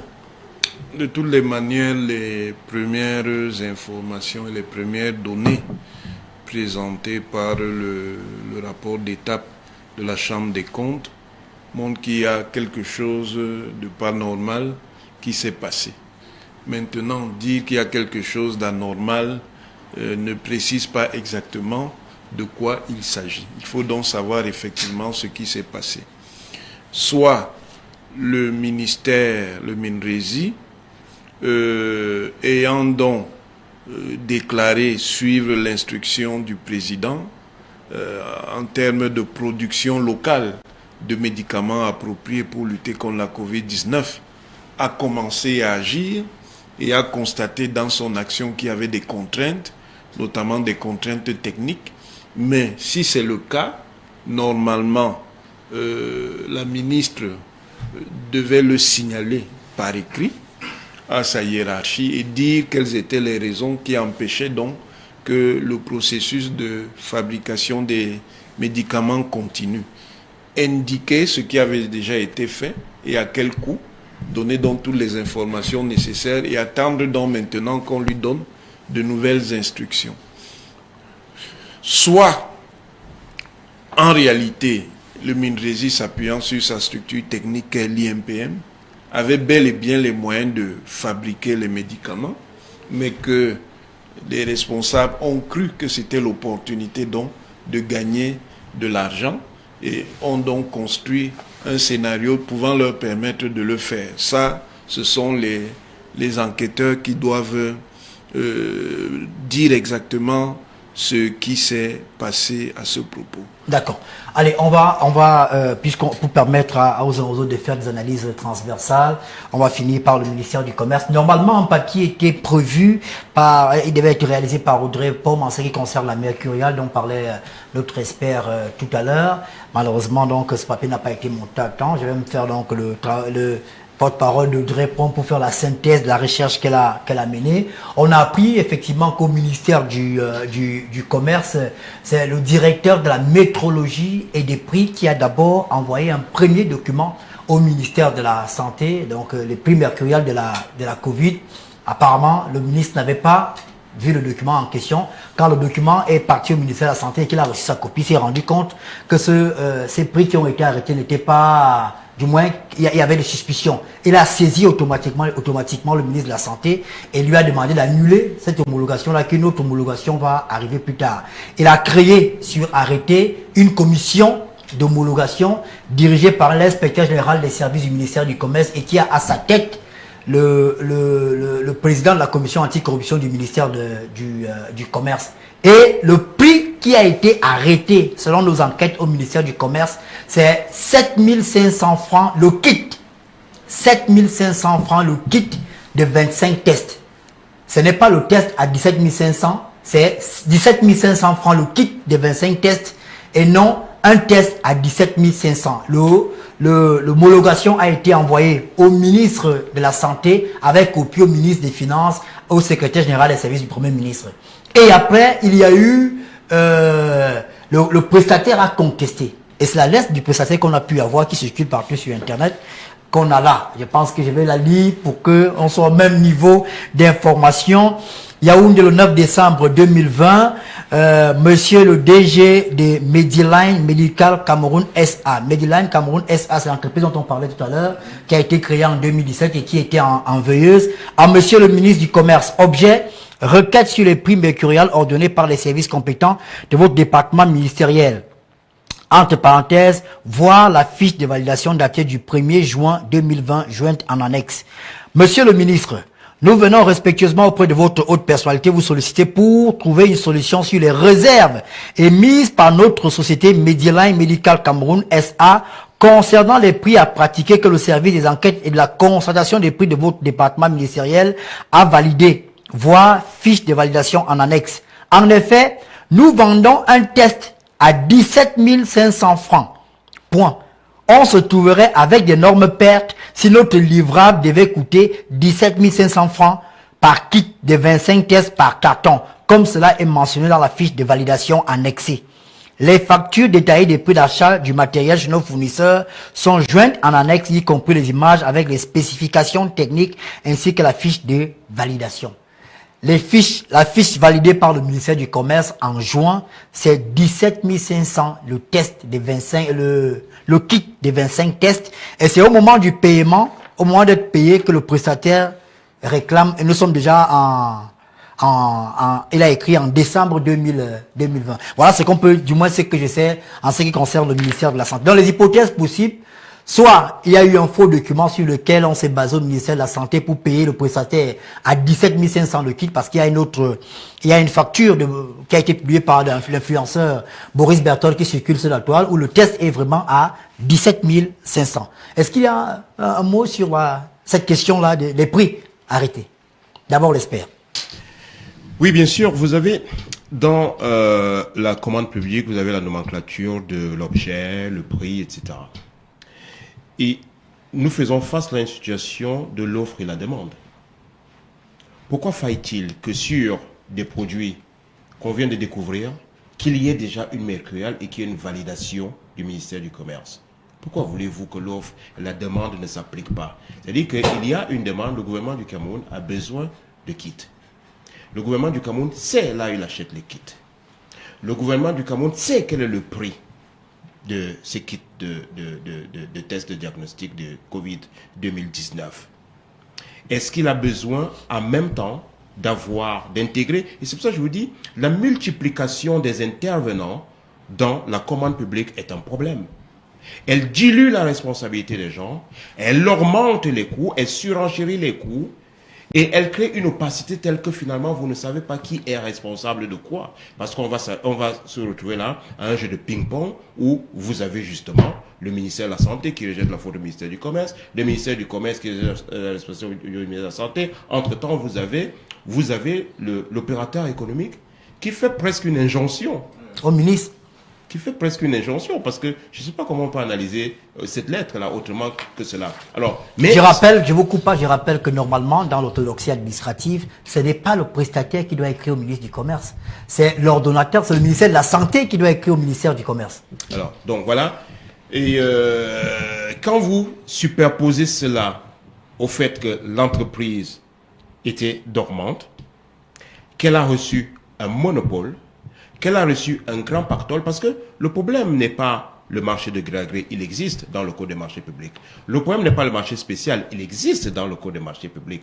Mais ça n'exonère pas les responsables d'observer un certain nombre de règles qui sont prévues dans le cas des marchés spéciaux et des marchés de gré à gré. Les marchés spéciaux, doit-on le dire, ce sont des marchés qu'on attribue soit pour des raisons de souveraineté, soit parce que dans le secteur, souvent c'est le secteur de la défense, de la santé publique, etc., soit parce qu'il n'y a aucune expertise dans le pays pour pouvoir le faire. Et généralement, les marchés spéciaux sont gagnés par des entreprises étrangères, puisque si vous n'avez pas l'expertise ici, donc vous vous adressez naturellement à ces entreprises étrangères. Alors s'il n'y avait pas l'expertise des kits de diagnostic ici, pourquoi ne pas s'adresser directement donc au producteur qui est connu? Voilà. Donc moi je peux vous dire ça comme cela, et disant que au plan de la commande publique, on va revenir à la même chose. Multiplication des intervenants, multiplication excessive des intervenants, problème avec la mercuriale, elle doit sauter. Qu'est-ce que c'est la mercuriale? Sur le plan pénal, quelle est la responsabilité du ministre du Commerce? Il y a un directeur qui a fait une première homologation, qui a été annulée, il a même été mis désavoué. Il y a une commission qui travaille, qui envoie l'homologation. Est-ce que le ministre est responsable sur le plan pénal? C'est vous qui avez la parole, prof, au Nanguini. Est-ce que le ministre... Le ministre est pénalement responsable? Non, je ne pense pas que le ministre soit responsable en ce cas-là. Celui qui est... On pourrait dire la même chose du ministre de la Santé, qui vient d'avoir signé aucun marché. Tous les marchés ont été signés par le secrétaire d'État, M. Ali Maya Toupé, à son âme. En fait, ça encore, c'est une Vous autre embarrassez le professeur parce que nous n'avons aucune certitude que tous les marchés aient été signés par le secrétaire d'État. Et si c'est le cas, l'article 70 du Code pénal s'applique. L'action publique est éteinte pour lui. C'est qui est dit. Alors, donc, ça veut dire que le ministre lui-même n'a pas eu... Non, est-ce que quand vous déléguez, ça veut dire que vous ne contrôlez pas? Moi, vous vous rappelez la délégation de signature des secrétaires généraux de la présidence de la République? D'accord, ok. Allez-y, allez-y. Après, on va aller au débat général sur la question. C'est qu'en regardant le contexte, il est évident qu'il y a un pacte. Il y a un pacte illicite dans cette affaire. Entre qui et qui? Oui, un pacte entre certains acteurs. Pourquoi? Parce que vous avez... C'est un pacte de corruption. Vous avez une structure, comme on a dit, dormante, qui subitement est réveillée. Vous avez l'exploitation d'un ensemble de règles qui créent des contraintes, notamment ce qui a trait à la mercuriale. Vous avez des pressions qui viennent de l'entreprise qui bénéficie de cela. Et on voit bien que si l'entreprise fait des pressions, c'est que certainement elle a un soutien dans le dos qui l'encourage à agir. Et c'est là qu'il y a la clé. Ça veut dire qu'il faut prendre en compte le contexte pour faire une bonne évaluation de la situation. Voir donc maintenant l'écart qu'il y a entre les documents et comprendre qu'en réalité, c'est un pacte de corruption qui lie des acteurs appartenant à différentes structures. C'est de cela qu'il s'agit. D'accord. On va entrer dans les questions transversales.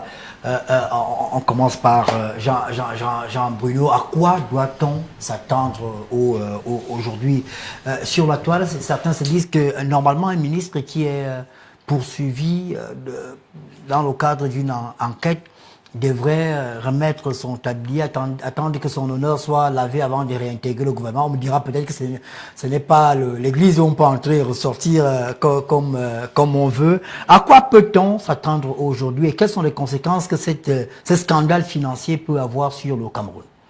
Bon, alors, votre question m'amène à une image, c'est celle d'un ministre du gouvernement à qui, dans une émission sur une télévision concurrente à la vôtre, on lui avait demandé s'il ne pouvait pas démissionner. Le type s'est pratiquement étranglé de rire parce qu'il s'est dit, mais démissionner, où est-ce qu'on démissionne? Non, plus sérieusement, d'abord la démission, ce n'est pas possible dans ce genre de contexte parce qu'on sait comment ces personnalités arrivent au gouvernement. Ce sont des gens qui sont cooptés par le président de la République et chez nous, on a parfois le sentiment que démissionner, quelle que soit la raison, c'est un peu comme un affront envers le président de la République. Donc, il ne faut pas compter sur aucun de ces ministres-là pour démissionner. Par contre, moi, je suis absolument d'accord avec vous, c'est que pour une bonne administration de la justice, il était important, à défaut de démissionner, qu'ils soient déchargés de leurs fonctions pour être mis à la disposition de la justice. Parce que aujourd'hui, on est à la phase de l'enquête préliminaire. C'est-à-dire il est difficile pour les magistrats de pouvoir mener à bien leur boulot avec des gens qui occupent quand même des fonctions importantes dans la République. Je vous prends un exemple. Imaginez, parce que peut-être qu'il fait partie de ceux qui vont être auditionnés, imaginez le délégué général à la Sûreté nationale qui doit être entendu dans le cadre de l'enquête préliminaire par un officier de police judiciaire qui se trouve être un officier de police ou alors un commissaire de police et qui doit interroger ou alors auditionner son patron. Je ne suis pas sûr qu'il soit très à l'aise dans ce genre d'exercice. Donc, pour moi, l'idéal aurait été effectivement de mettre toutes ces personnalités hors du gouvernement pour leur permettre de se défendre devant la justice. Et l'autre chose également, c'est que les Camerounais risquent d'être déçus au bout de tout ceci. Parce que tout ceci, si rien n'est fait. Oui, pas si rien n'est fait. Parce que tout ceci risque de se transformer en autre boudin. Pourquoi? Parce que beaucoup, en lisant le rapport d'audit, le premier rapport d'audit de la Chambre des comptes, ont déjà condamné un certain nombre de personnes qui sont citées dans ces différents rapports-là. Or, il vous l'a dit, tout cela est évolutif. Les gens peuvent apporter des pièces qui manquaient au moment où la Chambre des comptes faisait son travail. Et les choses vont forcément évoluer. C'est possible, en bien ou en mal pour un certain nombre de personnes.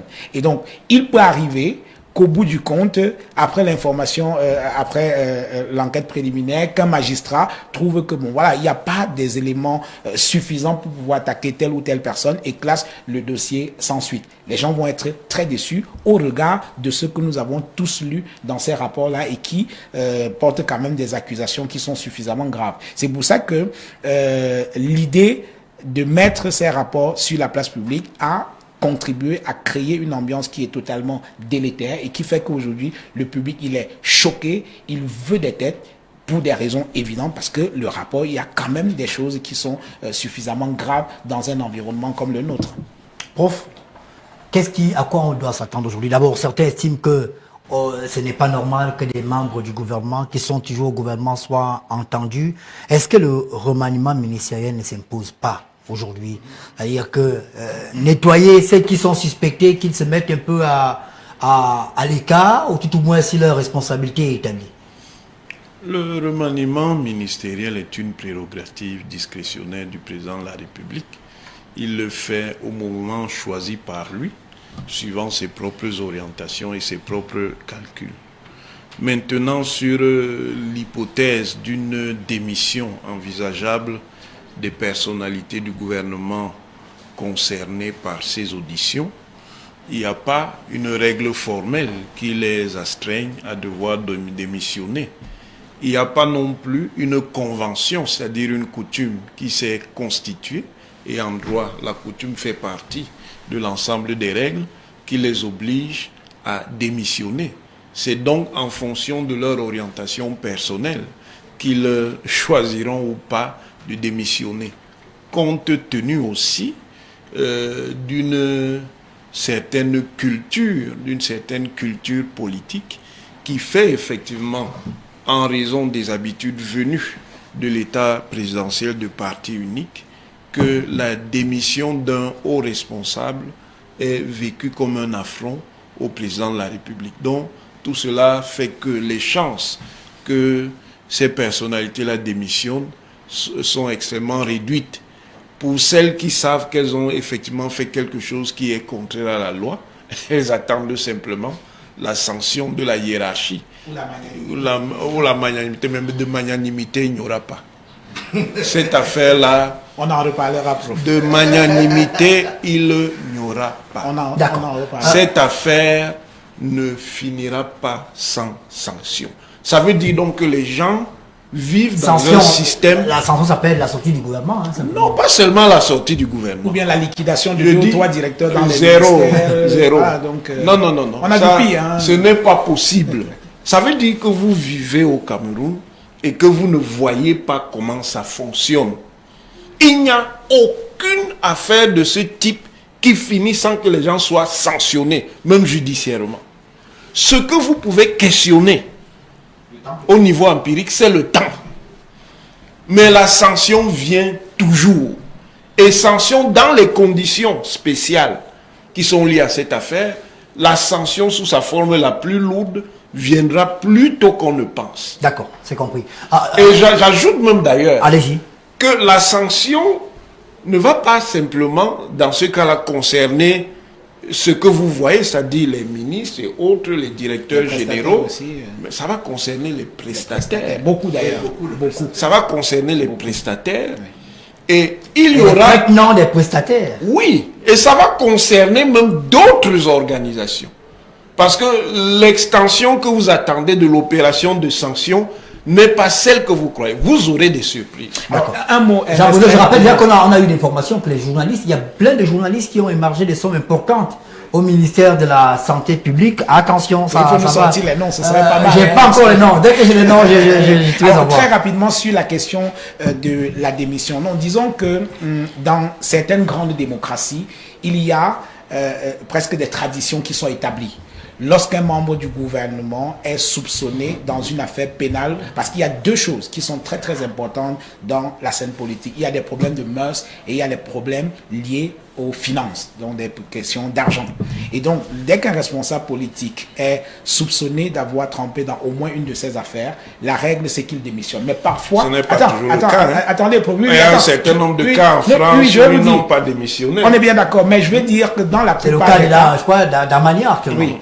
Dans la plupart des cas, professeur, ce n'est pas le ministre qui choisit de démissionner. Parfois, il est contraint à la démission parce qu'il faut sauver également le peu d'honneur qui lui reste encore. C'est-à-dire qui prend l'initiative de partir et non pas de subir l'humiliation d'un limogeage. Voilà. Donc parfois, on habille un limogeage en démission. Je pense qu'on pouvait faire la même chose au Cameroun, sauf que nous sommes dans un environnement politique où le président, il est l'alpha et l'oméga. C'est lui qui décide quand il veut de qui il met au gouvernement pour des raisons qui lui sont essentiellement personnelles et il décide du jour où vous allez en partir. Et donc, quand vous, à titre personnel, peut-être pour des problèmes d'éthique, pour des problèmes d'honneur, vous dites « je quitte ce gouvernement pour laver mon honneur », on vous dit « mais vous avez quel honneur ? Vous n'avez d'honneur que celui que le président de la République vient vous donner. » Et donc, les gens, ils restent en fonction, quel que soit le type de problème auquel ils ont affaire. Il y en a quand même qui ont démissionné. Gargaman a dit, a bien démissionné, Jean-Bruno. Oui. Allez, le professeur Maurice Kamto. Il n'y en a pas que 2. La culture des démissions commence dans les années 60 avec la démission du Premier ministre Aranda, qui est le premier à démissionner de ses fonctions. D'accord, ok, c'est compris. Alors, je vous repasse la parole, professeur Edmond Bidoua. On peut en parler en rien aujourd'hui, mais quand on fait un tour, on regarde les plateaux techniques de nos centres hospitaliers, de nos centres de district, des petits centres dans les villages qui n'ont pratiquement rien. Dans mon village, il n'y a rien. Le centre de santé de mon village, c'est pratiquement abandonné. Vous imaginez ce qu'on aurait pu faire avec cet argent? Parce que le Cameroun va abriter la CAN en 2021, au moins on restera avec des stades. Les stades seront là. C'est ça. Après les 180 milliards, est-ce qu'il y aura au moins des vestiges? On dépense 500 millions, 560 millions pour refaire Orca. Mais Orca est toujours là, je ne vois pas un gratte-ciel à Orca, c'est la même, la même chose. Même structure. L'hôpital central, entre-temps, il y a une personnalité qui a été évacuée il n'y a pas longtemps. En partant d'ici, il n'y avait pas d'oxygène, selon ce qui nous a été rapporté. Est-ce que ce n'est pas criminel, tout ce qui a été fait? L'argent qui aurait pu aider à développer l'univers sanitaire au Cameroun, on ne dit pas encore qu'il a été détourné, mais dans tous les cas, il y a des problèmes aujourd'hui. Il y a des problèmes. Là, et je vous pose la question, j'étais en train d'argumenter avant de vous poser la question. Oui. Et c'est vous, le parti au pouvoir, c'est vous qui avez le goût. Prof, je ne sais pas, est-ce qu'il y a un autre parti au pouvoir? Non. Je ne sais pas pourquoi. Non, là vous faites de l'amalgame. Les affaires qui concernent la gestion publique ne se limitent pas à des acteurs de parti. Et quand ils sont là-bas, ce n'est même pas la qualité du parti qu'ils ont. Mais ils ne cachent pas leur carte du parti. Ils ont une autre qualité.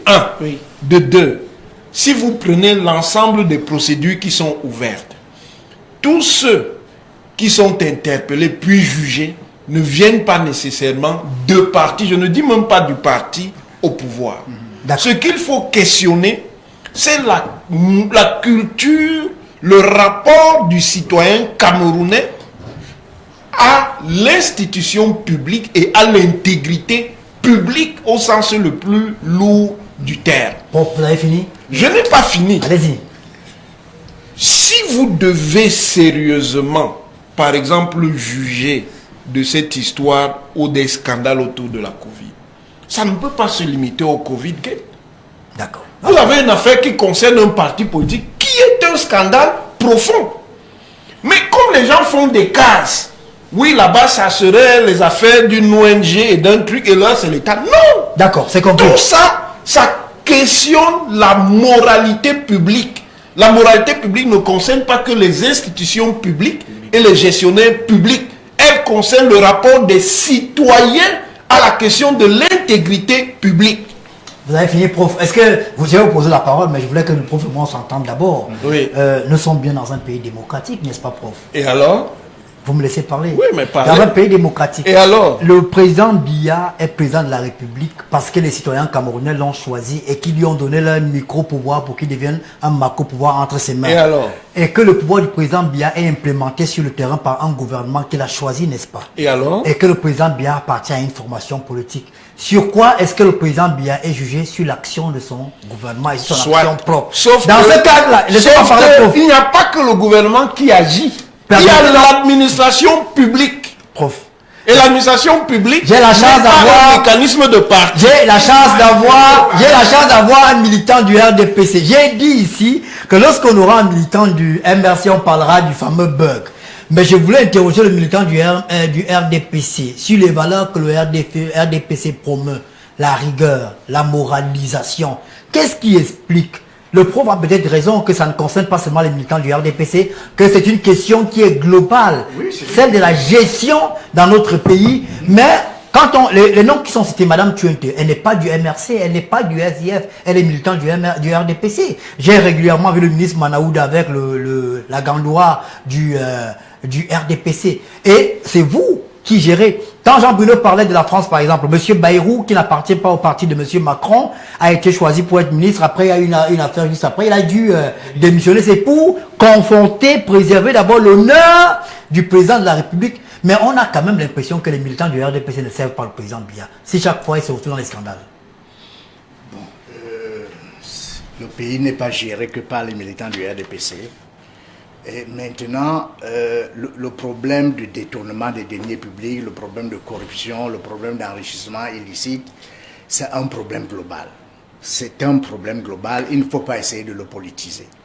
Je pense que c'est mieux de le formuler en termes de... on peut dire que c'est un problème qui concerne tous les Camerounais. Si par extraordinaire, Paul Biya n'était plus au pouvoir, celui qui viendra là aurait exactement le même problème. il aurait exactement les mêmes problèmes. Je pense qu'il faut... Forcément qu'il aurait les... Il faut changer. Il faut... Je vous en prie. Il y a des choses qu'il faut changer. Lesquelles? Je pense qu'il faut dynamiser le système d'audit. Je vous prends un exemple simple. En ce moment, à Yaoundé 2, il y a le consup qui est là pour conduire un audit. À Yaoundé 2, à l'université de Yaoundé 2. Le consup est là. Et l'audit porte de 2014 à 2018. Le professeur qui était l'ancien recteur, est-ce qu'il est toujours celui qui était là? Non, mais de 2014 à 2018, il y a eu 3 recteurs à Yaoundé 2. Et certains sont même plus là. Certains sont même décédés. Voilà. Donc c'est pour dire, pour revenir à ce que j'ai dit au début. C'est-à-dire que quand il y a des actions comme, ponctuelles comme la gestion de cette pandémie Covid-19, on ne peut pas attendre une année pour faire un rapport. Pendant ce temps, les erreurs se sont multipliées, les erreurs se sont consolidées, alors que si on avait fait un rapport d'étape après un trimestre, si vous prenez par exemple l'acquisition des équipements de protection individuelle, cette activité était budgétisée à 2 milliards quelque chose, ou 2 milliards 900 millions. Et subitement, on se rend compte qu'on a dépensé près de plus de 20 millions, 20 milliards ou 25 milliards. Ça a pu être fait peut-être en 3 ou 4 mois. On aurait pu stopper cette action-là, en ce moment-là, au lieu d'attendre 12 mois pour que des erreurs comme celle-là se multiplient. C'est pour ça que je dis qu'il faut dynamiser le système d'audit, le système de contrôle. Il faut que le contrôle soit systématique à des périodes relativement courtes. Parce que si vous prenez 4 ans... Qui doit le faire? Qui doit le faire? Mais qui va le faire comment? Qui doit le faire? C'est l'État qui met en place des systèmes de contrôle. L'État, c'est une personne morale. Qui? Mais Obama, qu'est-ce qui vous dérange quand je dis que c'est l'État? L'État, c'est le président de la République, c'est le Premier ministre, c'est vous et moi. Les citoyens font aussi partie de l'État. Mais sauf que ceux qui sont censés dynamiser... Non, ne prenez pas cette affaire à la légère. Ah, mais c'est pas le cas. Oui, parce que en réalité, quand vous venez faire un audit ou un contrôle, à la fin de 4 années, certains dirigeants sont même décédés. Vous voyez? Stoppant par le fait même l'action judiciaire. Des documents ont disparu. Je vous dis par exemple, dans le cas de Yaoundé 2, quand le consup est venu me voir, j'ai dit au consup, mais moi je suis arrivé à Yaoundé 2 en 2018. Je ne sais pas ce qui s'est passé de 2014 à 2018. Pourquoi vous ne faites pas un contrôle systématique après chaque trimestre ou après chaque semestre? Mais pourquoi la structure interne a fait son contrôle? Oui, il y a des contrôles internes. Le système est lent. Il faut le reconnaître. D'accord. Et ça, ce n'est pas un problème politique. Donc, je parle comme citoyen. Le système est lent. Il faut dynamiser le système. D'accord. Il faut que le système soit beaucoup plus proactif. Une question. Qu'est-ce que vous avez reçu à l'université de Yaoundé 2 dans le cas du Covid? On n'a rien reçu. Attention. Non, je vous le dis tout de suite. Vous n'avez rien reçu? On n'a rien reçu. Rien. Je parle sous le... Vous allez mettre quelqu'un en difficulté parce qu'on a appris... N'embarrassez pas. Il n'y a pas d'embarras. On n'a rien reçu, je vous le dis, Ernest Obama. Alors, attention. Non, parce qu'on s'est réunis à Yaoundé 2, le recteur nous a dit, voilà, il faut que nous disions au ministère des Finances ce dont nous avons besoin. Nous avons écrit au ministère des Finances sous le couvert du MINESUP. Internet n'a pas été installé. La recherche, l'argent n'est jamais venu. L'argent n'est jamais venu. On n'a jamais reçu 5 francs du programme Covid. Jean Bruno, permet que je vais poser ma question en d'autres termes. Oui. Alors, je sais, il me semble que dans les affectations qui ont été faites des fonds, il y avait peut-être des fonds pour le ministère de l'enseignement supérieur. Chacun a eu sa part. Dans ce cadre-là, est-ce que vous avez reçu quelque chose? Non. Rien. Non. Est-ce que vous avez reçu les cash-nez? De qui? Je sais pas. Non, mais comment? Nous avons reçu les cash-nez, par exemple, du PNUD. Programme des Nations Unies pour le développement. Mais pas du gouvernement. Dans le cadre de Yaoundé 2, mais ça c'est parce que le recteur de Yaoundé 2 a été proactif et a demandé au PNUD. Alors, est-ce qu'on peut, on s'accorde là sur ce que je suis en train de dire. Oui. Donc, on retient que Yaoundé, l'université de Yaoundé 2 n'a rien reçu en matériel et en finances du gouvernement pendant la période du Covid. C'est ce que je vous dis. D'accord. Et vous pouvez vous renseigner auprès des autres collègues. Ils vous diront la même chose. Cette déclaration est en train de mettre plusieurs personnes en difficulté. Mais pourquoi? Je sais de quoi je parle. Jean-Bruno, allez-y. D'abord, en fait, le professeur Edmond Biloa est en train de confirmer ce que je disais en début de cette émission. C'est-à-dire qu'il n'y a pas une volonté réelle de lutter contre le détournement de fonds publics au Cameroun. Tout à l'heure, il parlait du contrôle supérieur de l'État qui serait à l'université de Yaoundé 2, comme si c'était une très grande nouvelle. Mais professeur, c'est une routine. Et vous-même, vous dites que les gars, ils vont auditionner ou alors ils vont auditer les comptes de l'université de 2014 à 2018. Donc ça fait combien d'années? 4 ans. C'est énorme. On ne peut pas attendre 4 ans pour faire ce genre de choses. Moi, je pense que on doit revenir à l'orthodoxie dans le fonctionnement des institutions. Il faut apprendre à rendre compte. Et les gens ne rendent pas compte par leur bon vouloir. Il faudrait que celui qui a été élu par les Camerounais, qu'il fixe un cap. Surtout que le président de la République avait pris un engagement de lutter contre la corruption et les détournements de fonds publics. Cela doit être systématique. Je ne comprends pas, et je l'ai dit en début d'émission, que quelqu'un qui a déjà commis un certain nombre de fautes, qui font perdre à l'État de l'argent, soit maintenu en fonction. Il faut arrêter la saignée, c'est-à-dire il faut le mettre de côté. Et normalement, tous les managers, si on était dans un environnement correct, devraient rendre compte de leur gestion sur une période bien précise, toutes les années par exemple. Vous voyez des entreprises publiques qui perdent de l'argent, qui ne produisent rien du tout, les résultats ne sont pas efficaces, il n'y a aucune performance, mais les managers sont encore à la tête de ces institutions-là. Vous voulez qu'on impute la responsabilité de cela à qui? À celui qui les a nommés, c'est-à-dire le président de la République. Nous avons, en violation grave, grossière de la loi sur les établissements publics au Cameroun, des directeurs généraux qui sont en fonction depuis 10, 15 ans, 20 ans, en violation grave de la loi sur les établissements publics et les entreprises publiques et parapubliques. Et le président de la République n'est en place pas. Le seul qui a osé démissionner parce qu'il estimait... il y en a deux, elle, et puis celui, monsieur, je crois c'est Kédi qui dirigeait l'ART. Non, l'ARCEL. Mais dans l'establishment, on le prend, qu'il me pardonne, pour une espèce de fou. Le président te nomme, tu démissionnes, pourquoi? Tu restes tranquille, le jour il n'aura plus besoin de toi. Donc vous voyez à quel point le système camerounais est totalement dépendant du bon vouloir d'un individu, fût-il le président de la République. Non, ce n'est pas ça la démocratie. Il faut respecter les règles qu'on s'est soi-même fixées et il faut qu'il y ait une certaine orthodoxie dans la gestion des finances publiques. Parfois, les managers, ministres, directeurs généraux, ils me font pitié, les pauvres. C'est-à-dire qu'à un moment donné, on se demande, mais est-ce qu'il y a quelqu'un qui les contrôle? Pour finir, Ernest Obama, sur ce point, est-ce que vous voyez à quel point le Premier ministre a été mis entre parenthèses dans tout ça? C'est-à-dire que tu vois, vous voyez, les opérations se passent entre la présidente de la République et directement chez les ministères, ainsi de suite. C'est-à-dire qu'il y a, on se demande parfois à quoi sert le Premier ministre dans tout cela. D'accord, ok. On va vous passer la parole, monsieur l'expert, et c'est la raison pour laquelle je vous ai invité aujourd'hui, la principale raison. Qu'est-ce que cela peut avoir comme incidence sur le Cameroun, ses relations avec les institutions de Bretton Woods et même les possibles investisseurs au Cameroun? Si tout le monde est au courant que l'argent donné pour lutter contre une maladie, une pandémie a été fait l'objet d'un scandale financier, cela peut avoir quel impact sur l'économie camerounaise et sur ses rapports avec les partenaires internationaux? L'impact est réel parce que si vous prenez le budget de l'État du Cameroun, le premier poste de ressources du budget de l'État du Cameroun, ce sont les impôts. Et après, vous avez les ressources pétrolières et puis les aides. Les aides font partie du budget, des ressources, la structure du budget, du financement de la dépense publique au Cameroun.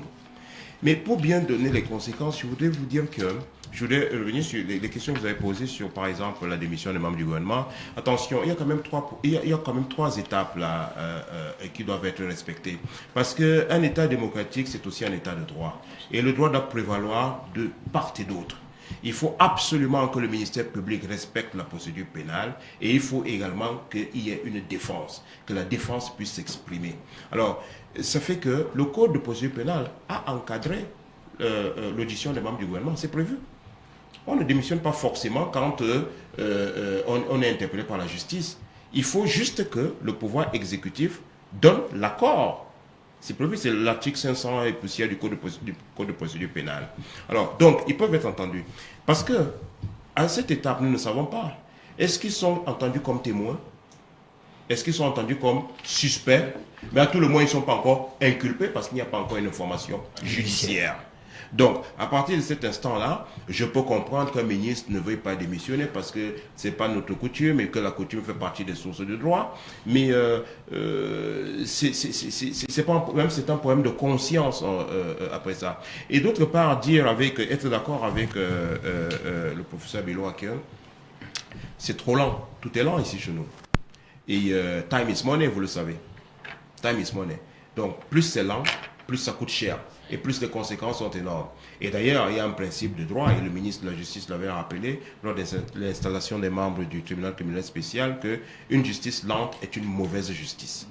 Voilà. Une justice lente est une mauvaise justice et ne rend service à personne. Maintenant, l'impact réel, bien entendu, quand je vous ai dit que les aides publiques, c'est la troisième ressource de l'État du Cameroun, et bien entendu, après l'aide, vous avez les emprunts. Vous avez les emprunts. Alors, qu'est-ce que l'investisseur étranger regarde? Il regarde, les critères sont la gouvernance.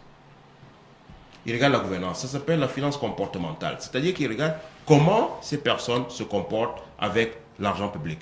Deuxième indicateur, ils attendent aussi de voir les sanctions éventuelles. Parce qu'ils veulent s'assurer de la sécurité judiciaire dans le pays. C'est un élément d'évaluation. Allez, prenons, si nous devons confier notre argent là maintenant à quelqu'un, nous sommes 5 sur ce plateau, et que nous rendons compte que si on vous confie cet argent, non seulement vous l'utilisez par bon escient, mais en outre, quand on vous demande de rendre compte, vous direz que vous vous en foutez. Il y aura très peu de chances que nous vous confions notre argent, parce que vous ne pouvez pas l'utiliser en bon père de famille, comme on le dit. Donc, vous avez aujourd'hui, le Cameroun dépend. Les économies africaines dépendent. Et surtout, encore plus pendant la période Covid, où il y a eu une récession économique, dépend des fonds étrangers. Alors, vous allez voir que même les économies les plus fortes, la Fed, la Banque centrale américaine, vient de lancer un programme de relance de 2000 milliards. Il va y avoir création monétaire, il va y avoir maîtrise de la masse, de la quantité de monnaie qui va circuler. L'Union européenne, c'est 700 milliards pour la relance. Alors, l'Afrique, on sort de la conférence de Paris, où les droits de tirage spéciaux vont être de 650 milliards de dollars, 34 milliards qui vont être affectés. Okay, bon. Alors, à votre avis, la répartition... À l'Afrique, pardon. 5%. La répartition... Oui, mais cette affectation-là est fonction du poids des pays au niveau du FMI. 189 pays qui sont enregistrés au niveau du FMI. Alors, la répartition, comment se fera-t-elle, à votre avis? Il y a des indices. Mais bien entendu, il y a des critères. Il va y avoir des critères. Et en cela, on doit pouvoir aussi se poser la question, quand vous interrogez malicieusement les recteurs pour savoir s'ils n'ont rien reçu, bon, on doit pouvoir se poser la question en regardant la répartition qui a été publiée, quel était le critère de répartition. Parce que lorsqu'on voit la Cour suprême, je suppose que c'était juste pour les masques et pour les gels hydroalcooliques, parce que la Cour suprême n'est pas une grosse institution. La Cour suprême, si je me souviens sur l'arrêté publié par le Premier ministre, on a dit que c'était pour le contrôle. C'était pour le contrôle. De quoi le contrôle. De quoi? De ce qui se passe, de la gestion des fonds. Pour complètement finir avec votre question, il va y avoir un ralentissement de l'investissement au Cameroun. Ça va se mesurer. Lié au Covid, lié à cette situation. Est-ce qu'on peut rattraper? Est-ce que déjà l'enquête en cours, qui est sur abondamment relayée par les médias nationaux et internationaux, est-ce que cela peut avoir un impact? Est-ce que ça peut permettre au Cameroun de rattraper cet or-là? Si le président de la République, par exemple, coupe les têtes, remanie, et essaie de mettre à l'écart tous ceux qui sont responsables, parce que pour le moment, la responsabilité des uns et des autres n'a pas encore été établie. Même si ça permet de rattraper, ça jette quand même le doute sur notre pays. Regardez les agences de notation notamment. Regardez l'agence de notation. Regardez la qualité de notre dette. Nous allons devoir aller nous endetter pour équilibrer les déficits budgétaires. Et ce déficit budgétaire est creusé par le fait qu'il y a des détournements. Donc, nous n'atteignons pas nos objectifs. Alors, les agences de notation, vous avez suivi les dernières, qui nous ont donné des notes spéculatives, de pays spéculatifs, la dette du pays spéculatif à très spéculative. Vous avez vu la semaine dernière, le mois dernier, que nous venons de perdre 10 milliards de francs CFA au niveau de la caisse autonome d'amortissement a annoncé qu'on a perdu 10 milliards. Il n'y a pas seulement les détournements, il y a des problèmes de compétences. On a perdu 10 milliards de francs CFA au niveau de la dette à cause des problèmes de change. Parce que nous ne savons pas gérer l'échange. Parce que pour la gestion de l'échange, il y a des produits dérivés, il y a des contrats d'options qui permettent aujourd'hui d'avoir des fonds de couverture pour ne pas perdre l'argent. Il faut savoir le faire. Donc, il va falloir être très, très regardant sur les fonds dont nous disposons. Et pour notre équilibre budgétaire, il faut en même temps que l'endettement soit un endettement qui soit bien précis,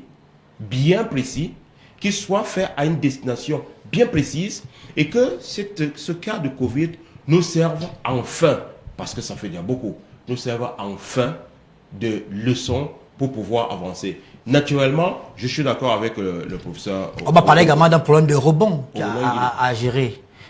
Un problème de rebond à gérer pour le Cameroun dans les finances publiques. Oui, nous sommes. Alors, bon, je ne vais pas parler de ça ici maintenant, parce que techniquement, le rebond lui-même pose déjà un problème.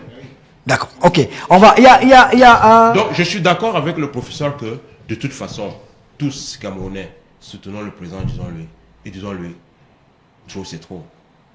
Jean-Bruno m'a dit tout à l'heure que vous avez dit quoi en héros de là, on dit quoi? Oui, en fait, ce qui se passe au Cameroun, et c'est pour cela que depuis des années, on arrête aux responsables, on les met en prison, mais le niveau de détournement de fonds publics, de légèreté dans la gestion des finances publiques n'évolue pas. Simplement parce que les gens se disent, comme on dit en Néondo, Biaka Bodnala, Jomtebok. On fait souvent comme ça, là, rien ne fait. Voilà, donc...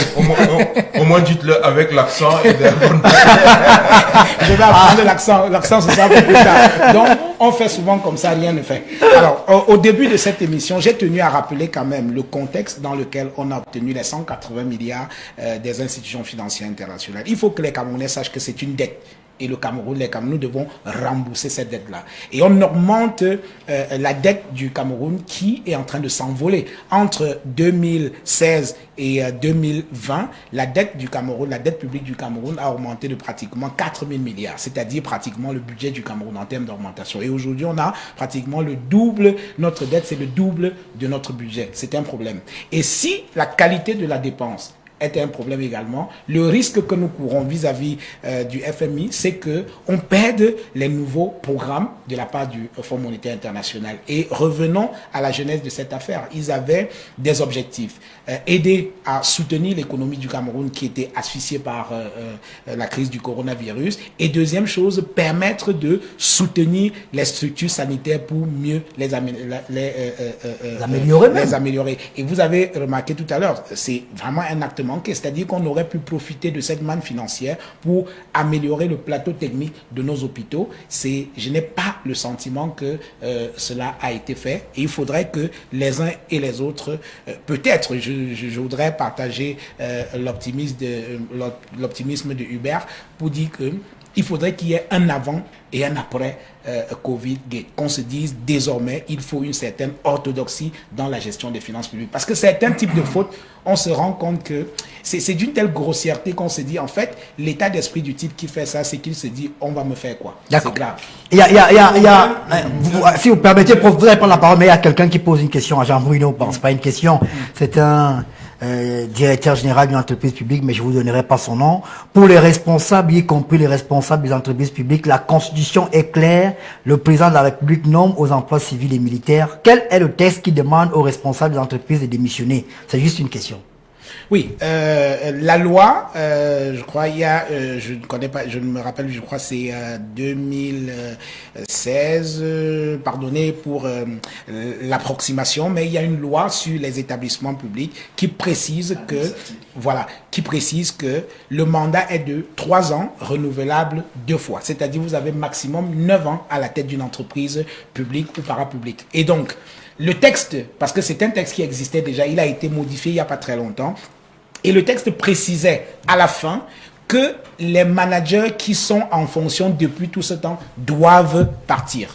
Le texte le précise. D'accord. Prof, allez-y, il nous reste 4 minutes à passer ensemble. Faisons très attention. Le problème du Cameroun est plus profond. Le problème du Cameroun, c'est le problème de l'indiscipline généralisée.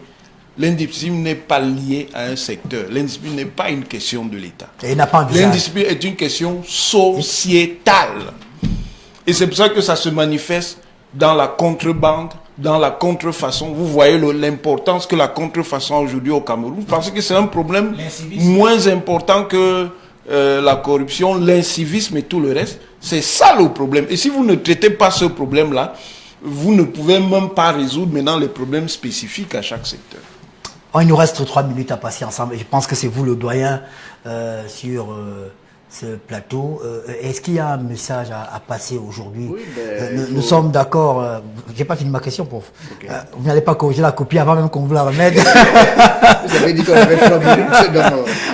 Est-ce qu'il y a un message à passer aujourd'hui aux Camerounais? Le prof, et là nous sommes peut-être d'accord que ça devient systémique et même systématique, que tout le monde veut s'enrichir. Apparemment, ils n'aiment pas beaucoup quand on parle de millionnaires spontanés, parce qu'aujourd'hui, on se rend vraiment compte que dans nos quartiers, il y a de nombreux millionnaires spontanés, des gens du jour au lendemain qui ont déjà beaucoup d'argent, qui nous narguent même au quartier, qui se foutent de la, passez-moi l'expression, de la gueule de tout le monde, parce que ils sont devenus riches du jour au comme au Sénégal par exemple. Oui. Alors, qu'est-ce qu'il faut faire? Il faut inviter les Camerounais. Est-ce que l'académie, parce que le pauvre n'aime pas que je parle du RDPC, mais il y a quand même un laboratoire au sein du RDPC qui moule les esprits. L'académie du RDPC sert finalement à quoi si vos militants sont toujours trempés dans des affaires scabreuses? Il faut inviter les Camerounais à être de bonne moralité. Et c'est un problème d'éducation. Et l'éducation, ce n'est pas seulement l'éducation formelle, ça commence dans la famille. Dans tous les milieux de socialisation, l'église, tout ça, tout le monde doit y mettre du sien. Et l'État peut impulser ça en organisant l'éducation de telle sorte que de la base jusqu'au sommet, les enfants soient sensibilisés à la nécessité de respecter le bien public. NS, oui. En très peu de mots, pardon au doyen de parler après lui, comme vous l'avez dit tout à l'heure, mais je suis toujours un peu gêné par cette forme d'angélisme où on donne l'impression que les Camerounais, c'est des êtres humains à part. Non, les Camerounais sont exactement comme tous les autres peuples. Parce que voler, être indiscipliné, faire tout ça, est commun à tous les êtres humains, sauf que dans les autres environnements, les choses sont organisées telles que c'est tolérance zéro. Vous allez en France, vous allez dans tous les autres pays, ce n'est pas parce qu'ils sont des êtres particuliers, ou bien ne parlons même pas des pays européens, des pays africains, le Ghana, l'Éthiopie, le Rwanda et tout. Le président rwandais, dans une interview, disait « Il y a la corruption au Rwanda comme dans tous les autres pays du monde, sauf que une fois que je suis convaincu que quelqu'un a été coupable de corruption ou de détournement de fonds publics, je frappe. C'est ça la différence. Nous ne sommes pas un peuple à part. Sauf que les sanctions sont à tête chercheuse. On a le sentiment africain qui est sanctionné plus que le Cameroun, au plus haut niveau. Il n'y en a pas. Non, le problème justement c'est ça, professeur. C'est-à-dire qu'il n'y en a pas. La sanction seule ne suffit pas. On est bien d'accord. On est bien d'accord. Mais arrêtons de faire, de donner l'impression que les Camerounais c'est des gens à part. C'est parce que c'est ça l'esprit des lois. C'est-à-dire que les lois sont là pour organiser la société. Sont là pour organiser la société et empêcher que les gens utilisent les finances publiques comme si c'était leur fonds propre. Ce n'est pas une affaire de finances publiques. C'est ce que je vous explique. Ou privé, parce que même c'est une affaire d'intégrité générale. Oui, on est d'accord. Voilà, voilà ce qu'on pouvait dire, mesdames, messieurs, sur le sujet ce jour. On dit merci à Hubert Otélé Somba, expert financier, qui nous a éclairé sur cette question. Merci à Jean Bruno qui était avec nous. À quand le prochain livre? Ce sera sur le Covid? Non. C'est trop compliqué pour moi. Non.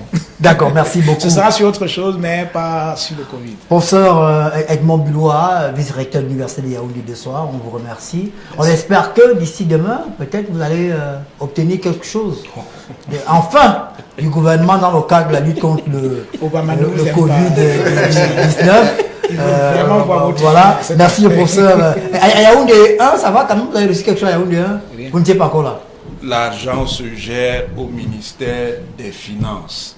Et cet argent n'est pas arrivé dans les universités. Vous n'avez encore rien reçu à Yaoundé? Je dis, l'argent se gère au niveau des finances et il n'est pas arrivé dans les universités.